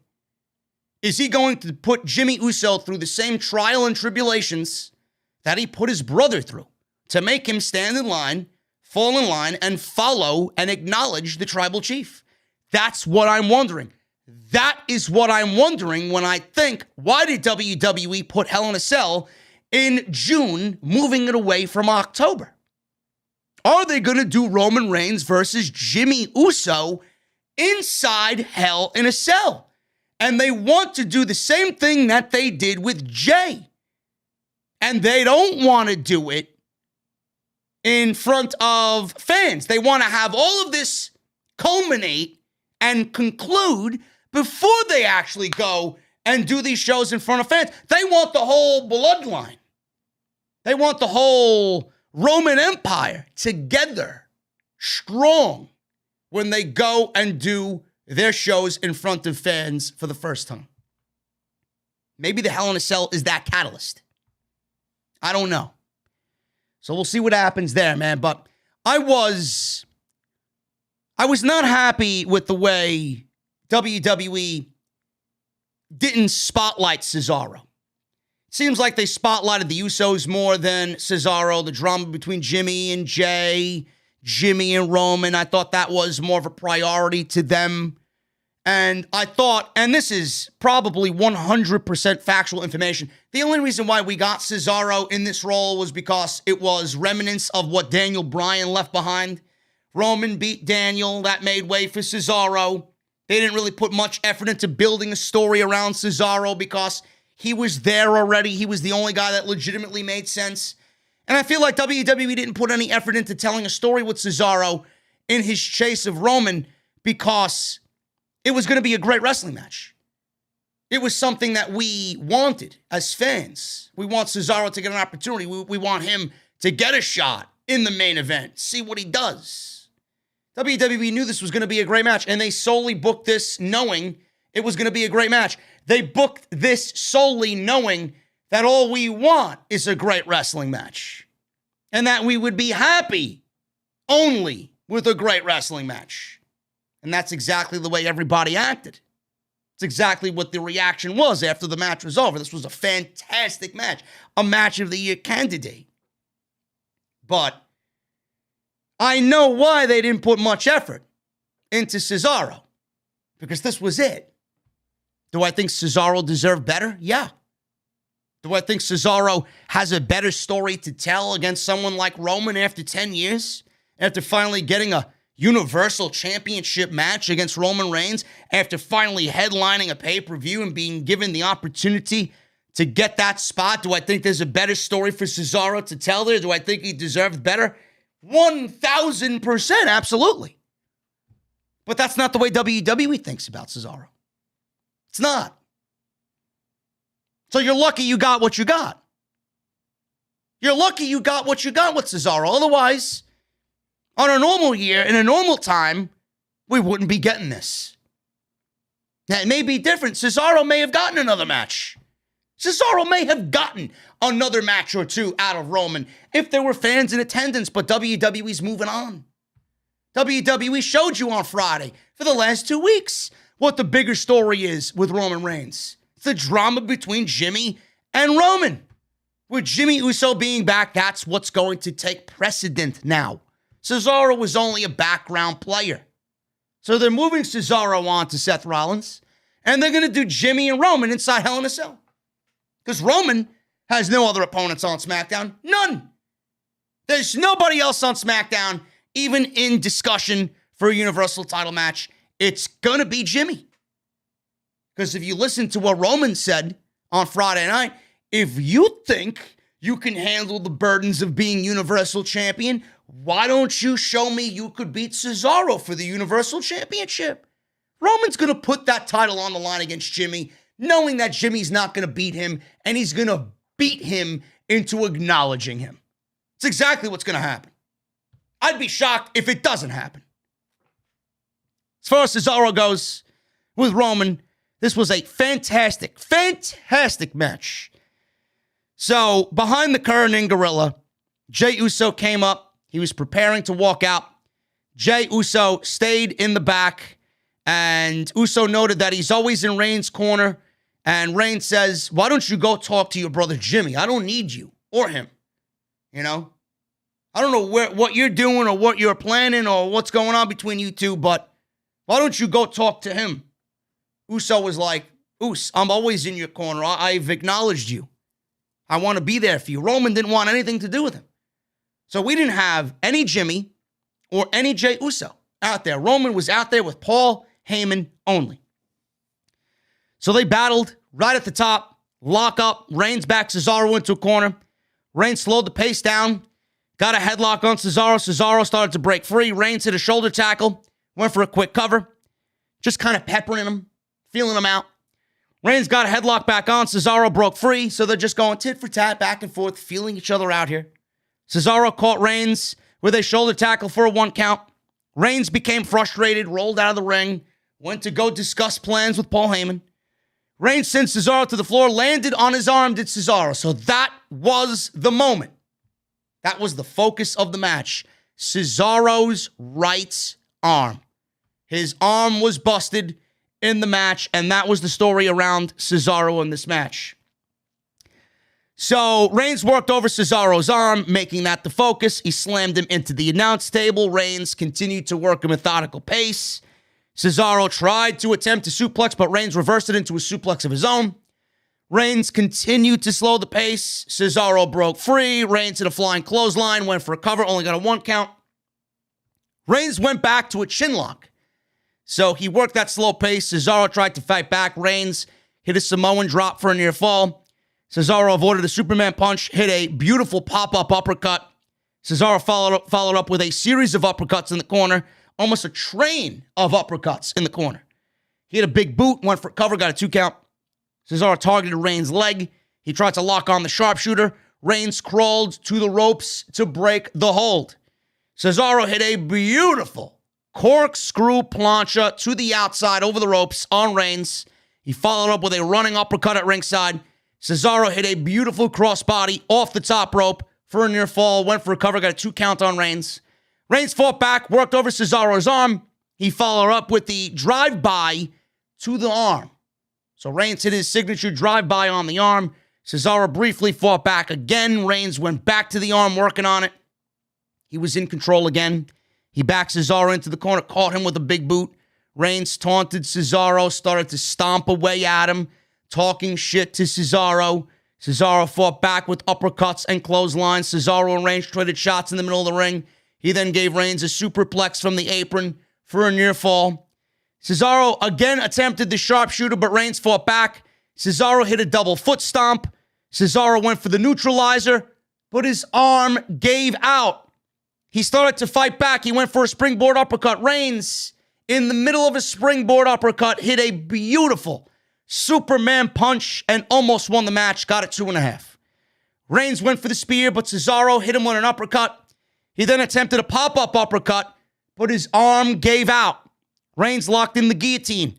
Cesaro broke free. Cesaro then locked on the sharpshooter. The sharpshooter was not fully applied. His arm was so damaged, he had to hold on barely with the insides of his arm. His arm was so damaged, he couldn't even get his hold on completely. It was ridiculous. So he had half of a sharpshooter on, and he couldn't get it. So with that, Cesaro locked on the sharpshooter. He transitioned into a crossface because it wasn't working. Reigns broke free of that. Reigns hit Cesaro with a series of shots. He then hit a sit-out powerbomb, got a near fall. Cesaro continued to try and fight back, but Reigns applied the guillotine submission. Cesaro almost broke free, but that was it. Reigns tightened his grip. Cesaro passed out, and the referee stopped the match. Roman Reigns retains the Universal title clean, without Jimmy, without Jey, and he beats Cesaro clean, dead center in the middle of the ring. After the match, Jey Uso ran out, congratulated Roman Reigns for the win. Reigns whispered in Jey's ear, Jay went to go beat up on Cesaro, gave him a super kick, beat him down with some ground and pound strikes. Suddenly, Rollins comes out. Seth Rollins comes out. He's wearing one of his ridiculous suits. He looked like a fucked up painting, man. Bob Ross would be fucking mortified looking at Seth Rollins' jacket. So Rollins comes out wearing one of his fucked up suits. I enjoy his suits, by the way. Don't get me fucked up or misconstrued. I think he looks unique. Look, I wouldn't be caught dead wearing those fucking suits, man. But Rollins got in Reigns' face. He smiled. He attacked Cesaro. Rollins threw Cesaro out of the ring. He beat him around ringside, grabbed the steel chair, started attacking Cesaro with the chair, targeted the arm. He trapped Cesaro's arm in a chair, slammed it against the ring post. He then hit the curb stomp on Cesaro and celebrated as WrestleMania Backlash went off the air. So it looks like we got our two big matches going into Hell in a Cell, folks. Cesaro versus Rollins. And it looks like without Jimmy Uso showing up out there, he's not falling in line yet. Looks like Jimmy Uso and Roman Reigns is going to be the next program for Roman Reigns as he, one by one, gets his cousins in line to acknowledge him. This was a very good match on a decent show. The show wasn't all that important. It was a solid 3 hours minus the fucking zombies. This was a decent show. More like a Sunday Night Raw. But it is what it is, man. Roman Reigns retains. Rhea Ripley retains. Bianca Belair retains. And the Mysterios win the tag team championships from Bobby Roode and Dolph Ziggler. And that's pretty much it. That is your WrestleMania Backlash full breakdown, full review right here on Off the Script, man. I appreciate everybody for showing up. We had close to 2,400 inside the OTS venue. We got over 1,100 likes.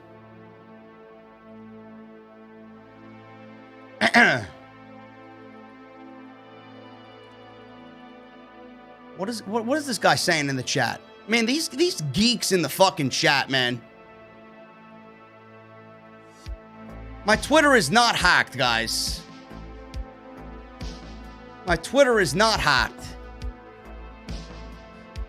I posted something on Twitter by accident because I'm Sicilian. I move my arms a lot. I hit my Twitch button on my Elgato Stream Deck. So I tweeted out something that I was live on Twitch, but I'm not. I'm on YouTube. Anyway. I appreciate you guys hanging out with me tonight, man. We're going to go over some super chats. We got a lot to talk about here. Hit that thumbs up if you have not done so. If you guys want to get your super chats on in, please do so. Hopefully you hit that subscribe button down below. And I did enough to warrant a subscribe from you guys. I'll be back live tomorrow with Monday Night Raw. We'll break down the post show on Monday Night Raw. The WrestleMania Backlash Fallout. So we'll have fun tomorrow night on YouTube Live right here at 11:05, man. Follow me on social media at JDfromNY206. That's Twitter and Instagram. Hit that subscribe button down below. Turn on the bell for notifications. Hit the thumbs up. And go check out and support my nice sponsor tonight for tonight's show, man. Dr. Squatch, drsquatch.com. Use code SCRIPT at checkout for 20% off. Programming note, I will be in Jacksonville for Double or Nothing weekend, man. Me and Jesse will be in Jacksonville at the Double or Nothing Fan Fest. We will be at the Intuition Ale Works, 5 minutes from Daly's place. Hopefully we can get press passes to attend the show. But we will be having an off-the-script meet and greet. Intuition Ale Works, Sunday, Double or Nothing Sunday from 1 to 4 p.m. If you guys are going to be in Jacksonville, you guys are in the greater Jacksonville area or surrounding area, you want to come on out, have a nice podcast, hangout, meet and greet, we'll be there, man. I'll be having some cold beverages. I'll be talking wrestling. I'll be there with Jesse. I might or might not be there with Hoop Media. Hoop Media may show up. The beloved Hoop Media. So if you guys could come on out, I would really appreciate that. Let's get these super chats. First of all, I got to shout out my boy. Man. Jeffrey, he donated $500 to start the night, man. And then he donates another $500, $1,000 in total. from Jeffrey. He says, Black Jeans is another 100. LOL. Let's make it an even grant tonight. I like even numbers. Jesse and Jeffrey, thank you so much, brother. It is fucking unbelievable, man. The amount of support Jeffrey has done is unreal. I can't even repay him. I can't even repay him, man. $1,000. This is the type of fan support that it just drives me to be better, man. It really does. When I have guys like Jeffrey and everybody else in the chat who support what I do, see the hard work that I put into this show, see the strides to make this show look better than anybody else in the IWC, it really makes me feel good, man. It really does. I appreciate that you guys appreciate what I do so much. And listen, man, Jeffrey, I got a wedding to attend in Austin, bro. In Austin, Texas, in a couple of weeks. Maybe I'll hit you up. Maybe we'll get together, man. You deserve many a cold beverage on me for the support that you've given this show. So we'll hook up and we'll possibly discuss something there, man. Unreal. Let's start with these super chats, man. Right off the top, we got Gregory Benson with a $4.99 super chat. Well, at least we didn't have to bear witness to Braun's stupid winning the title tonight. Whee! Thank you, Gregory. Munchie time with a $4.99 super chat. Thank you, Munchie. AEW set the business back 30 years, says WWE. Also, WWE Fireballs, Tomato Nut Shots, now Zombies. I want Negan to take a bat to this creative. Bro, I wish Negan would have taken a fucking bat to creative, man.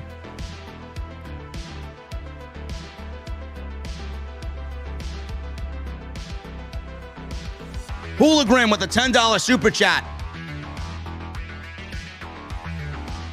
Please get the Zombies, Johnny Drip Drip, and the Miz off my TV. This whole thing is maximum cringe. Don't know how those goofs sleep at night. Shaking my head. Embarrassing. I don't know, man. I don't know. It is awful. The Zombies thing just kind of... It doesn't sit well with me, man. You know, when I watch these types of shows, I always envision what I would do and how I would do things serious. The reason why people don't take wrestling serious is because they see shit like that. The reason why people aren't watching wrestling is because they see shit like that. If they saw things that were a little bit more serious and a little bit more legit, then maybe they'd start watching. Michael Raymond with a $5 super chat. Amazing main event. Cesaro had me believing he would be defending at Hell in a Cell at one point. I could have done without the post-match stuff, to be honest.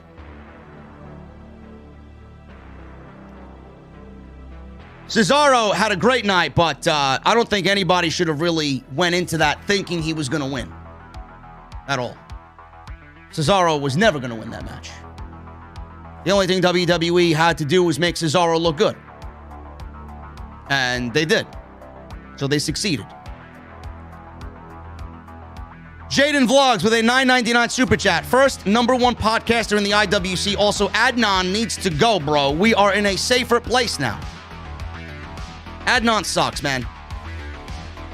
The more and more I listen to him, the more O's and oh I'm hearing. He's starting to go to the Vic Joseph school of commentary. Oh! Like he's having a big O on commentary. The Forerunners with a $9.99 super chat. Roman's entrance music with the 8K camera and the mean mug in the camera tonight. Straight fire. Yes, it was. I'm enjoying Roman Reigns' theme music more and more every time I hear it, man. It's fucking great. See you in Jacksonville. I live in Tampa. I'll be making the drive there. You're the man, brother. Hashtag blue-haired lady. Jesse and I look forward to seeing you there, Forerunners. Jacksonville, the Intuition Ale Works, Sunday, Double or Nothing Sunday. Kevin Dunn's feed. OnlyFans official account. with a $5 super chat. I got the camera angles for Morrison and The Miz being chowed on. Perfect. Vince told me no entrails, though. Camera work had my toes tingling, JD. Whee!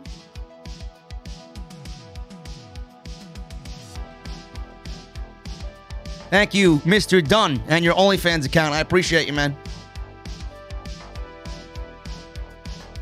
Kratos with the $20 super chat. Glad I worked tonight. Zombies on a pay-per-view was not needed at all. OTS for life. Appreciate you, Kratos. Wasn't a bad show, but go make your money, bro. Go make your money. You didn't miss anything much. Very predictable. And then you got fucked up zombies making an embarrassment out of the pro wrestling industry. The Dud with a $2 super chat. Are you going to watch Dynamite before SmackDown? Dynamite is happening before SmackDown or after SmackDown? I thought Dynamite was happening after SmackDown because they're being preempted by the NBA playoffs.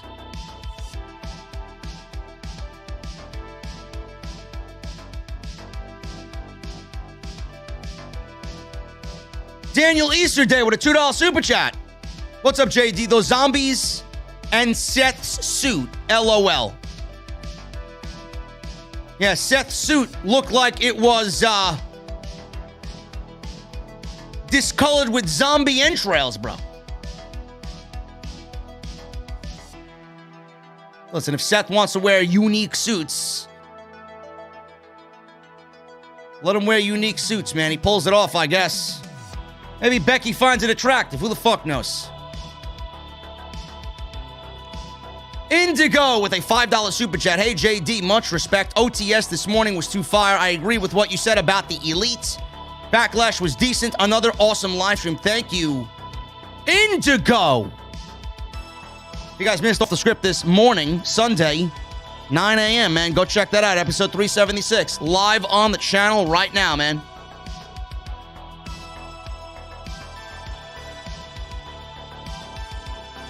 Theo with a $4.99 super chat. JD, bro, that Miz match was pointless, and Roman will dominate till WrestleMania next year.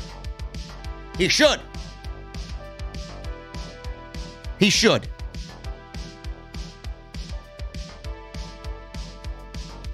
Donald Prange with a $4.99 super chat. Who has had a better career, Vince McMahon or Jerry Jones?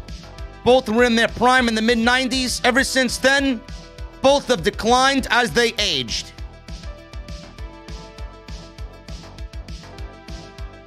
Who's had a better career? I'm going to go with Jerry Jones, man. At least people somewhat respect the Cowboys. I don't think anybody respects Vince McMahon in WWE anymore. The Dud with a $2 super chat. Who's your favorite Resident Evil character? I don't have one. If I had to choose one, I'd probably go with Leon. Mike Figueroa Jr. with a $10 super chat. What the fuck's up with the zombies? Absolutely one of the worst moments in wrestling history. Did the zombies eat Miz and Morrison? They better not be at Raw tomorrow. Huge fan, and I love your perspective. I appreciate you, Mike. Thank you for that comment there. Hopefully the Miz and Morrison are gone forever, man. Miz is awful. Morrison needs to be broken away from the Miz, and he needs to be solo. He needs to be by himself, man. He needs to be in the mid-card. He needs to be challenging for a U.S. or Intercontinental Championship. Kratos with a $50 super chat. Kratos coming in big tonight, man. I may break my no alcohol streak after the zombies with some vanilla Crown Royale. That vanilla Crown is very good, man. Roman winning was the right decision, and Cesaro out-wrestled himself tonight. Roman winning all the time is the right decision. I just find it funny how WWE still thinks that blood and guts set the business back 30 years, but we got fucking zombies on Backlash tonight eating a former WWE champion and munching on his fucking intestines. It's awful. It's not what I would do if I'm booking a wrestling show.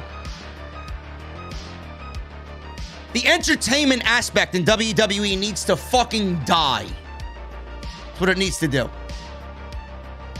The entertainment that WWE thinks they give us is not even entertainment. It's fucking terrible. Gregory Benson with a $9.99 super chat. What the fuck was I watching? A lumberjack match, The Walking Dead, or Thriller? By the way, ordered my Roman Reigns Acknowledge Me t-shirt tonight after that fantastic main event. I'm glad I did.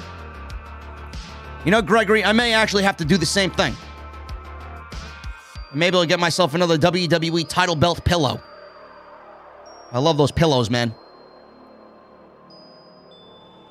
Pop Culture Asylum with a $5 super chat. Who do you think is the best champion out of the two, Reigns or Walter? Keep up the great work. Reigns. Walter's a beast, but nobody touches Reigns right now.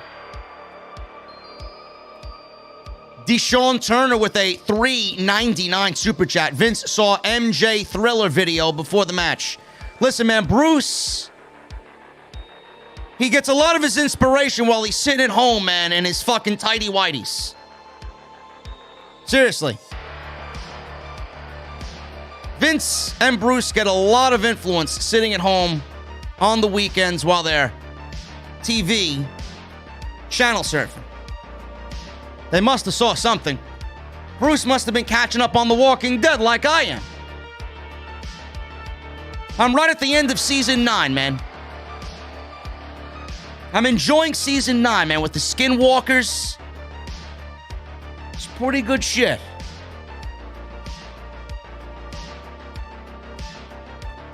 $4.99 munchie time. I can't stand Charlotte's moonsault. Like someone else said before, she looks like a bare popsicle stick falling.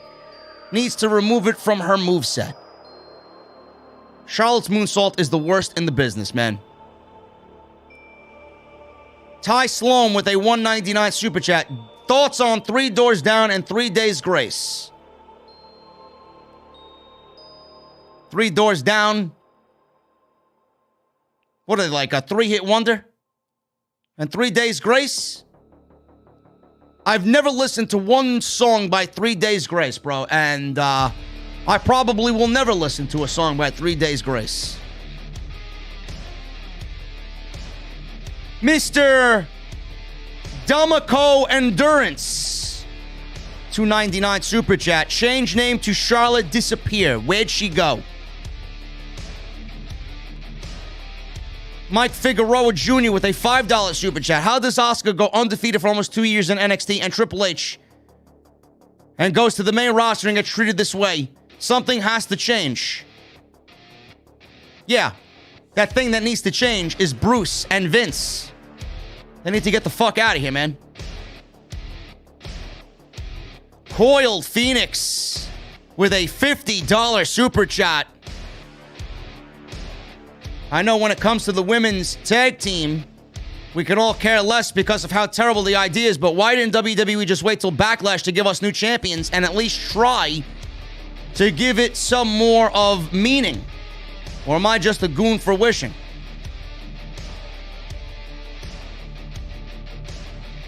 Coiled Phoenix, I have no idea, man. I don't know. I have no idea what is going on with the Women's Tag Team Championships. Don't care. I don't know why WWE makes the decisions that they do. Like I said tonight, I don't know why they didn't do Natty and Tamina winning at WrestleMania. I don't know why they didn't save it for tonight. I don't know why they didn't do Rey and Dominic at WrestleMania, why they waited to tonight. If they wanted to keep the feud going, they could have easily done it at Hell in a Cell, which falls on Father's Day. I don't know, man. I don't know. Coiled Phoenix, thank you so much for the $50 super chat. You're always in the chat showing your appreciation. I appreciate you. Munchie Time with another $4.99 super chat. What would you say is the most dangerous outbreak? Left 4 Dead, Resident Evil, World War Z, or The Walking Dead? Ed Moore, if I missed any. I would probably say Resident Evil, man. Resident Evil is some fucked up shit. You got fucking mold in Resident Evil 8 that's turning big-titted fucking witches into goddamn dragons. You got fucking hunchback fucking geeks turning into big killer fish. You got fucking Magneto over there with Carl Heisenberg turning into Michael Bay Transformers. It's ridiculous, man. It's fucking crazy. Resident Evil 8 was probably the best Resident Evil ever, in my opinion. Reese with a $9.99 super chat. I literally turned the show on after my cousin left because I was so ashamed he would see it. I don't blame you, man. I don't blame you at all. Anybody walks in watching that zombie shit, I'm ashamed at what I be doing for a living, man. Reese with another $14.99 super chat. He simply says, Mr. IWC. Better believe it, man. DX Tricksters with a $10 UK super chat. I'm starting to think that they will do Rollins versus Reigns at SummerSlam. While big match, I think they should stay away from that as far as possible. I don't like that there is more on interactions between them. You know, DX Tricksters, it's funny you say that, man. I was watching, before I took my afternoon nap this afternoon before the show, because I knew I'd need it. I was watching PBA Bowling on Fox. Why? I don't know. It was just, I guess, whatever the station was on last. I was watching SmackDown last, so I guess it stayed on Channel 5. But I was watching PBA Bowling on Fox, and they had a little sidebar. SmackDown, all new episode on Friday night, 8 p.m. And then the announcers start talking about Reigns and Rollins. And then the announcer said, you know, don't be too surprised if you see Reigns and Rollins headline SummerSlam. And then he cut off mid-sentence. He cut himself off midway through saying SummerSlam. And he said, don't be surprised if Reigns and Rollins headline a pay-per-view sooner rather than later. So it looks like we may be getting Reigns and Rollins at SummerSlam, folks. And I'm not too thrilled about that. I honestly think that's going to be bad for Roman because Rollins is a stale act. And I honestly think Rollins poses a threat to potentially turning Reigns babyface. Because he's really he's not that good right now. He's not hot. I think fans just don't want to cheer Rollins. I think he'd still be looked at as a dick, as a heel. It's gonna be very bad for Roman, man. I don't know.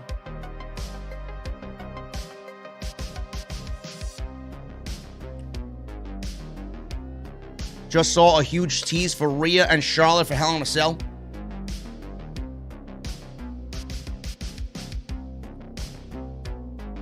Watch them put every fucking match inside of Hell in a Cell, man. Reese with another $19.99 super chat. Mr. No Days Off. I appreciate you, Reese. Thank you. Demeter Bullion, you know who I am. Message deleted by a hooligan. Donates an Australian $2.01. Demeter Bullion. Thank you for my small Dunkin' coffee tomorrow. Lamar Bird with a $100 donation. What's good, JD? I've been listening to you since 2016, before the WWE draft. I even recommended a couple of friends because you speak nothing but the truth. Anyway, the Zombieland Lumberjack match went 7 minutes. By the way, I watched a few of your earlier videos from NXT Arrival. Yeah, Lamar, that's when my NXT videos actually mattered. When people actually cared about my NXT content. Now they don't. NXT's dead. But I appreciate you, man. Been listening to me for 5 years now, since spring of 2016. You even recommended some people to listen to the show. I always appreciate that, man. The one way the show's going to grow is through word of mouth. Because we don't hold anything back here, man. We don't shill. We don't fucking kiss ass. We don't fucking rub elbows. We should be all over the place, man. This show, I should be everywhere. Nobody does what I do at the level I do it. Yet I got fucking geeks in the community getting better opportunities than me. I wonder why. Lauren Hutton with a $5 super chat. Lamar, thank you, brother. That's a lot of money, man. It's a lot of money. Appreciate you. Lauren Hutton with a $5 super chat. Pay-per-view was too predictable. Quite boring, to be honest. Do you think WWE replacing Money in the Bank with Hell in a Cell is the right call? And do you think Rollins is going to join Roman? No. They're not replacing Money in the Bank either. Money in the Bank's happening in July with fans. And the pay-per-view was very predictable. Like I said, it was a Sunday Night Raw. No doubt about it. Scooter the U-Smith with a $5 super chat. It seems you are proven even more right about Bianca Belair going after the Raw title instead, because if she did, she would have been better off on Raw. Bro, I don't say things because I just say them. I say things with well thought out logic behind it. Lauren Hunt with another $2 super chat. Surprised WWE didn't put the title on Charlotte. Don't worry, it's coming. It is coming.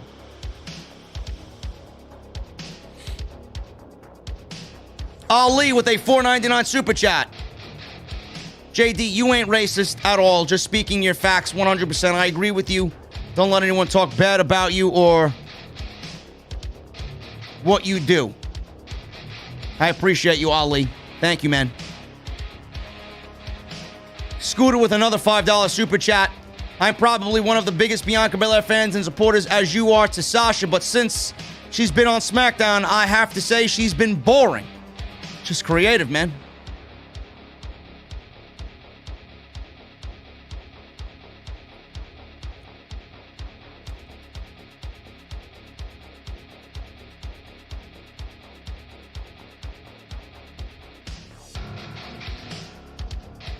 Lauren Hunt with a $2 super chat. And she follows up with a $3 super chat. So 5 in total. Do you see the Mysterios and RK Bro feuding soon? No, Lauren, I do not. They are on different brands. Cena returns soon. Which show do you think he'll go to? Cena's not coming back unless it is something super meaningful. The Mysterios will be feuding with the Usos sooner than later. Ulysses with a $5 super chat. Do you think WWE having Hell in a Cell now could be part of booking Roman versus Jimmy, continuing what happened last year at Hell in a Cell, or Jimmy versus Jay? One or the other, man. I talked about it right before I went into detail about what happened with Roman and Cesaro. Lamar with another $20 super chat after delivering a $100 super chat before. Do you think Karrion Kross should be one to end Roman's Universal title run as long as he's the only legit guy by how he carries himself with Scarlett by his side? No. No. Karrion Kross should not be the one to end Roman's Universal title run. I don't know what you do with Karrion Kross. I don't want anybody from NXT on the main roster. Gavin with a $5 Australian. Brock vs. Roman in a Heyman on a pole match. Winner gets the title and Paul's loyalty. No. Not at all. I'm not interested in Brock vs. Roman. Ulysses with another $5 super chat. Wanted to point out that Dynamite shows in Texas are already selling out. Looks like a lot of people are ready to go back to getting live. It's going to be special. Indeed it will be, man. I can't wait. I can't wait to see something other than Daly's Place on my TV.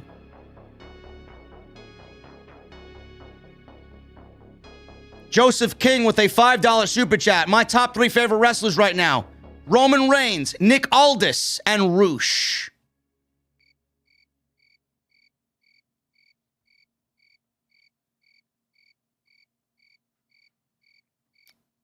I gotta admit, man, the reason I'm playing the Crickets is because Nick Aldis and Roosh are cricket-worthy, man. They are Nia Jax and cricket-worthy. Nobody stands with Roman Reigns. At all. Theo, $4.99 super chat. Were you a big fan of the Attitude Era? If so, what was your favorite storyline? My favorite Attitude Era storyline was Bret Hart versus Steve Austin. Ty Sloan, $4.99 super chat. Ty Sloan is the music guy here, folks. Thoughts on these bands? Skillet, Daughtry, Hoobastank, Trapped, Stone Sour, Lifehouse, Fallout Boy, Audio Slave, Papa Roach. Thanks, JD. I love your band opinions.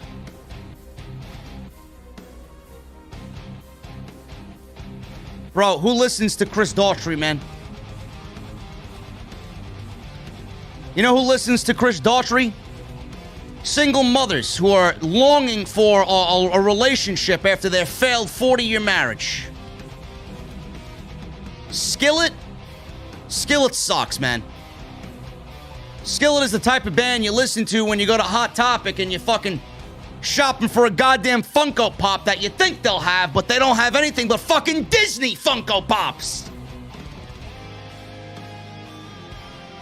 And while you're shopping, you see some fucking geek shopping for some piercings. Hoobastank? The fuck is a Hoobastank, bro? Really? Trapped? I'm trapped on Monday while I'm watching Raw. Stone Sour? Tell Corey Taylor to stick to Slipknot. Lifehouse? Send me a lifeline on Monday.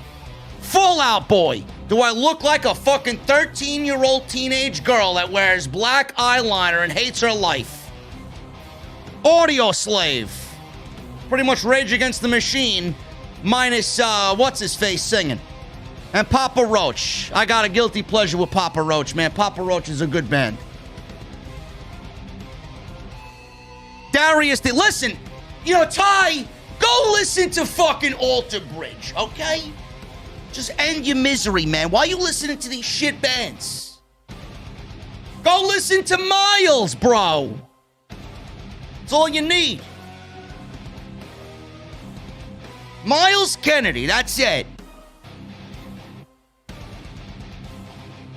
Darius the Official with a $4.99 super chat. Zombies in WWE now. It's only going to get worse. But how worse can you get from that? Anyways, keep up the hard work. And the main event was fire. Thank you, Darius. By the way, listen, man, my brother's writing new music. Speaking of music, my brother's writing new music, man. Mr. Legionary. Legionary's got some new music coming out, man. He's got a song that he wrote that guests Speed. Bjorn Speed Strid from Soilwork. I've got a glimpse of what the chorus is going to sound like that Speed's going to sing on, man. It sounds phenomenal. Right before Marky D comes on in the intro, man, you'll be hearing this shit coming up soon.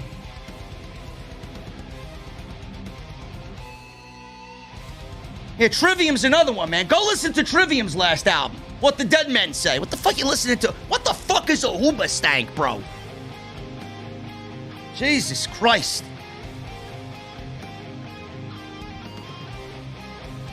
Thank you, Darius. Ulysses. $5 super chat. Shout the fuck out to Jeffrey and all who've supported you in such a great way. One day I will be able to do the same, I promise. The OTS Army is the best. I know, man. One day you will be able to do it, man. Shout out to Jeffrey again, as always, and everybody that's sending in super chats, man. I love you. Furious Nation with a $10 super chat. What's up, JD? Backlash was decent tonight outside of the zombie stuff with The Miz. That was trash. Cesaro vs. Reigns was fantastic. Cesaro had nothing to be ashamed about. He's not buried or a loser. I agree with you, Furious Nation. Cesaro was on his game tonight. I love Cesaro. $4.99, Sean Watkins. My bathroom break was an hour long tonight. I couldn't believe what I was watching tonight. Thank God for Roman. Indeed, thank God for our tribal chief, man.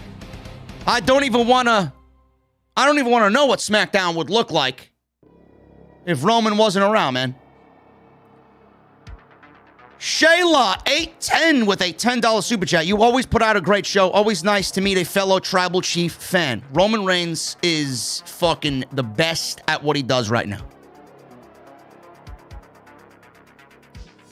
Little Flip 327 with a $5 super chat. Just a quick thank you, JD. I love your YouTube and Twitch streams. I was laughing my ass off while you were playing Resident Evil 8 the other day.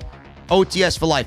I love Resident Evil 8, man. I thought it was great. I can't wait for any upcoming potential DLC. But if you guys missed my Resident Evil 8 walkthrough, it is on demand. It is on Twitch right now. Go and check it out, man. All 4 parts. Really good stuff there.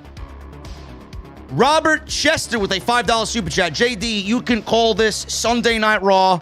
Raw has never been that good. Raw is never good, Chester. Ever. Lincoln Park fan 91 with a $24.99 super chat. What's your opinion on WWF Backlash 2000?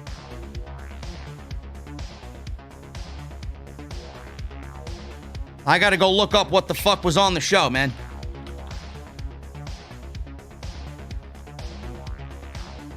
I gotta go look up what's on the show. Who headlined that show? Rock defeated Triple H with Mr. McMahon and Stephanie McMahon. Chris Benoit defeated Chris Jericho for the IC title. Eddie Guerrero defeated Essa Rios for the European Championship. Test and Albert defeated the Dudley Boys. Big Show defeated Kurt Angle. Crash Holly defeated Matt Hardy, Jeff Hardy, Hardcore Holly, Perry Saturn, and Taz in a 6-pack Hardcore Championship match. The Big Boss Man and Bull Buchanan defeated APA. Dean Malenko defeated Scotty 2 Hotty. Edge and Christian defeated X-Pac and Road Dogg with Tori. This show sounds like it's fucking awful, bro. Outside the last 2 matches, I don't know why anybody would subject themselves to watching that show.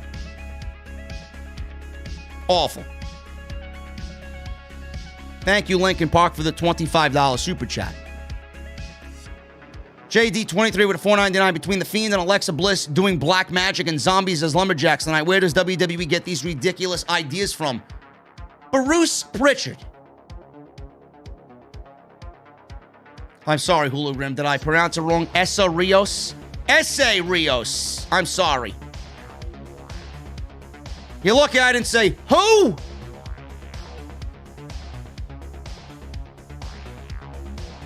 No. Hulu Grim, I said Benoit, Jericho, Triple H versus Rock are the only things that I would actually watch from that show. The rest of the show sounded awful.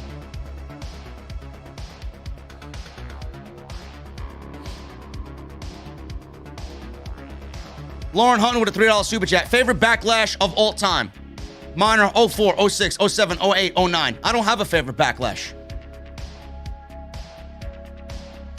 I think Backlash is one of the worst concepts that WWE has, man. Had some decent matches, but it was never a memorable pay-per-view. Captain Solo with a $5 super chat. Just wanted to say, hi, and could you please call me a geek goon? You are always the greatest, always entertaining. Captain Solo, you're a geek goon. We're calling people geek goons now. None of my followers and supporters are geeks and goons, man. Magician Sapphire with a $10 super chat. Keep on rocking, JD. Didn't care too much for Backlash outside Roman, Cesaro, and the Lashley Strowman McIntyre was good as well. Nobody cared, bro. The stories and the build were awful. That's WWE's fault. Davey Thompson with a $5 super chat. With Hell in a Cell in June, what will be in October? Keeping my fingers crossed for Halloween Havoc. Or listen, WWE, if they can't use Halloween Havoc, being that NXT used it, maybe WWE saw how NXT made it successful, and now Vince and Bruce want it on the main roster. I doubt that. But maybe we get Armageddon. Maybe we get Armageddon, man. Paul Jackson, 1988, with a $5 super chat. Hey, JD, remember Rocky sucks and Die Rocky Die. That's what's coming for Bianca Belair. Thank you, Vince and Bruce. I doubt that, man. I doubt that very much. Lauren Hutton with a $5 super chat. WWE will start touring soon. Do you think it will be better with fans in attendance? I do. Hoping SummerSlam will be the turning point for creative. There's no turning point for creative. They all suck. No matter what the shows look like, no matter if there's fans or not, these are the shows you would have gotten anyway. WWE doesn't care whether fans are there or not, man. And do I think the shows will be better with fans in attendance? Or do I think it will be better with fans in attendance? Yes.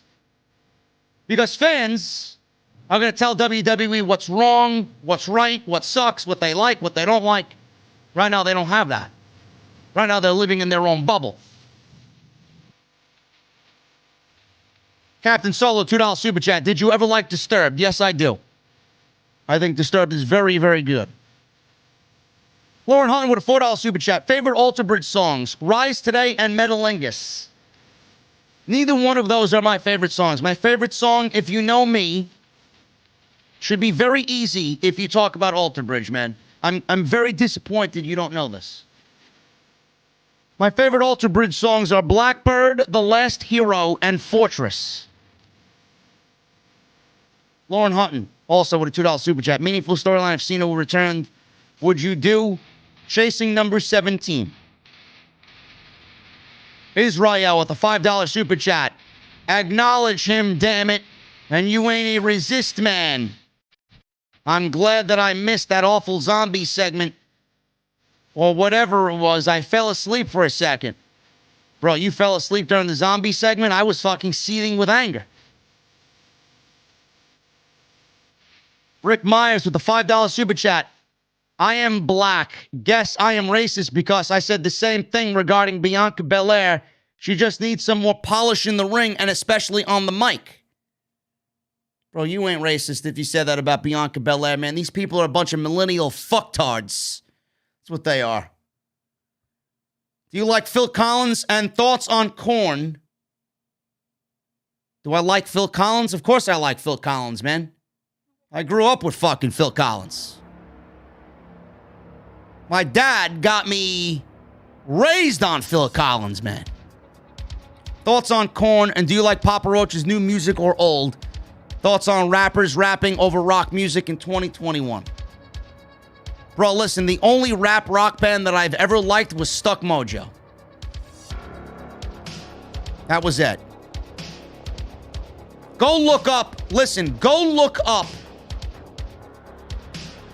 Stuck Mojo, Declaration of a Headhunter, man. Absolutely phenomenal rap rock. I wouldn't even call it rap rock, right, man? At that time, they were moving more towards, like, just regular heavy metal, but Stuck Mojo Rising, Stuck Mojo, Declaration of a Headhunter. Just a great band, man, really.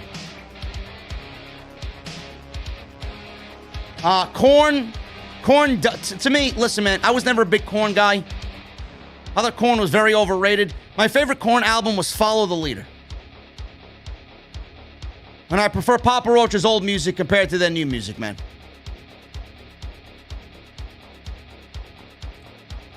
Ty Sloan, $1.99. Why did the Creed singer leave for Alter Bridge? The Creed singer never left to go join Alter Bridge. Creed left the Creed singer and started Alter Bridge, man. You got it backwards. For all the music questions you got, Ty, you got to do some research, bro.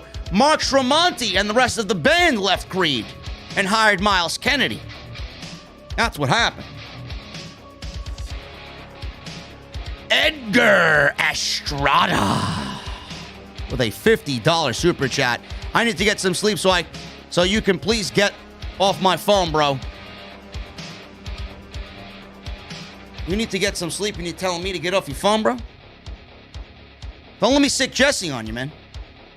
Just wanted to show my support to the IWC Tribal Chief. P.S. Thanks for all the laughs. OTS forever. Thank you, Edgar. Go get some sleep, buddy. It's going to be a beautiful week. Lots of sun.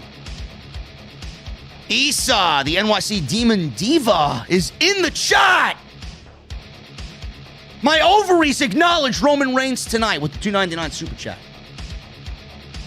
I know you admired him and your ovaries admired him, Issa, in that glorious 8K while he walked down the aisle tonight. He looked right at you is what I heard from my sources. He was looking right into the camera and he was looking right at you. Thank you, Issa, with the $2.99 super chat. Lauren Hutton, great review, #1 podcast. Stay safe. Thank you, Lauren. Go to bed. Bone Licks with a $4.99 super chat. Didn't watch the pay-per-view tonight. Instead, I'm in Hawaii. Then I'll be in Jacksonville for Double or Nothing. Well, you better come to the meet and greet then. You better be at the meet and greet with me and Jesse. And I'm not taking no for a fucking answer, man. And have fun in Hawaii. Drink a pina colada for me, will you?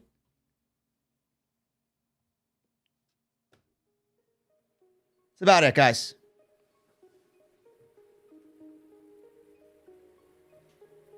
Only me. I could have fucking 1,700 people still lingering around to see me read super chats, man. You guys are fucking crazy, man. Anyway, what a fucking review. This is 2 hours and 40 minutes of a goddamn Backlash review, man. The show almost lasted just as long as this fucking live stream. I appreciate every single one of you, man, from everybody that super chatted to Jeffrey who donated $1,000 fucking dollars tonight. I love every single one of you, man. Each and every one of you. You are the power, the strength that keeps me running on this fucking thing called Off the Script, man. Every single week. We got a brand new week of content coming up. We got Monday Night Raw tomorrow night. I will be back live right here. Hopefully you guys can join me for the Fallout show from tonight's Backlash. Tomorrow live on YouTube on Off the Script, Monday Night Raw post show. Go check out all the other videos that you might have missed on the channel, man. Off the Script went live with episode 376 this morning, 9 a.m. Go check that out. Last I checked, it seemed to be doing pretty well. It's on the channel right now. As long as you guys keep showing up, man, I'll keep pumping out that type of content. SmackDown as well. Friday's live stream was great. Broke a lot of things down there. Wednesday's Dynamite, NXT, you name it, man. It's all there. Go follow me on social media, man. We just hit 31,500. We are nearing 32,000 followers on Twitter. Thank you to everybody that live tweeted with me tonight during the post show or during the pay-per-view tonight. And go check out the Patreon page, man, to support patreon.com/JDfromNY206. Hit that subscribe button down below. Turn on the bell for all notifications. Thank you for the 1,300 likes. And go check out my boys at Dr. Squatch, man. DrSquatch.com. Use code SCRIPT at checkout for 20% off. I want you guys to smell your best, man. You can't do that without Dr. Squatch. Listen, had a great night tonight with the live stream. But I got my cold beverage, man, and my OTS koozie. I'm getting the Mustang. Windows are down. It's going to be a beautiful 72 degrees in Queens tomorrow, man. Windows are down. I'm hitting the highway. I want two things from you. Number one, give me those guitar emojis. Number two, that music on max. I'll see you guys tomorrow for the Monday Night Raw post show right here on Off the Script. I'll see you guys later.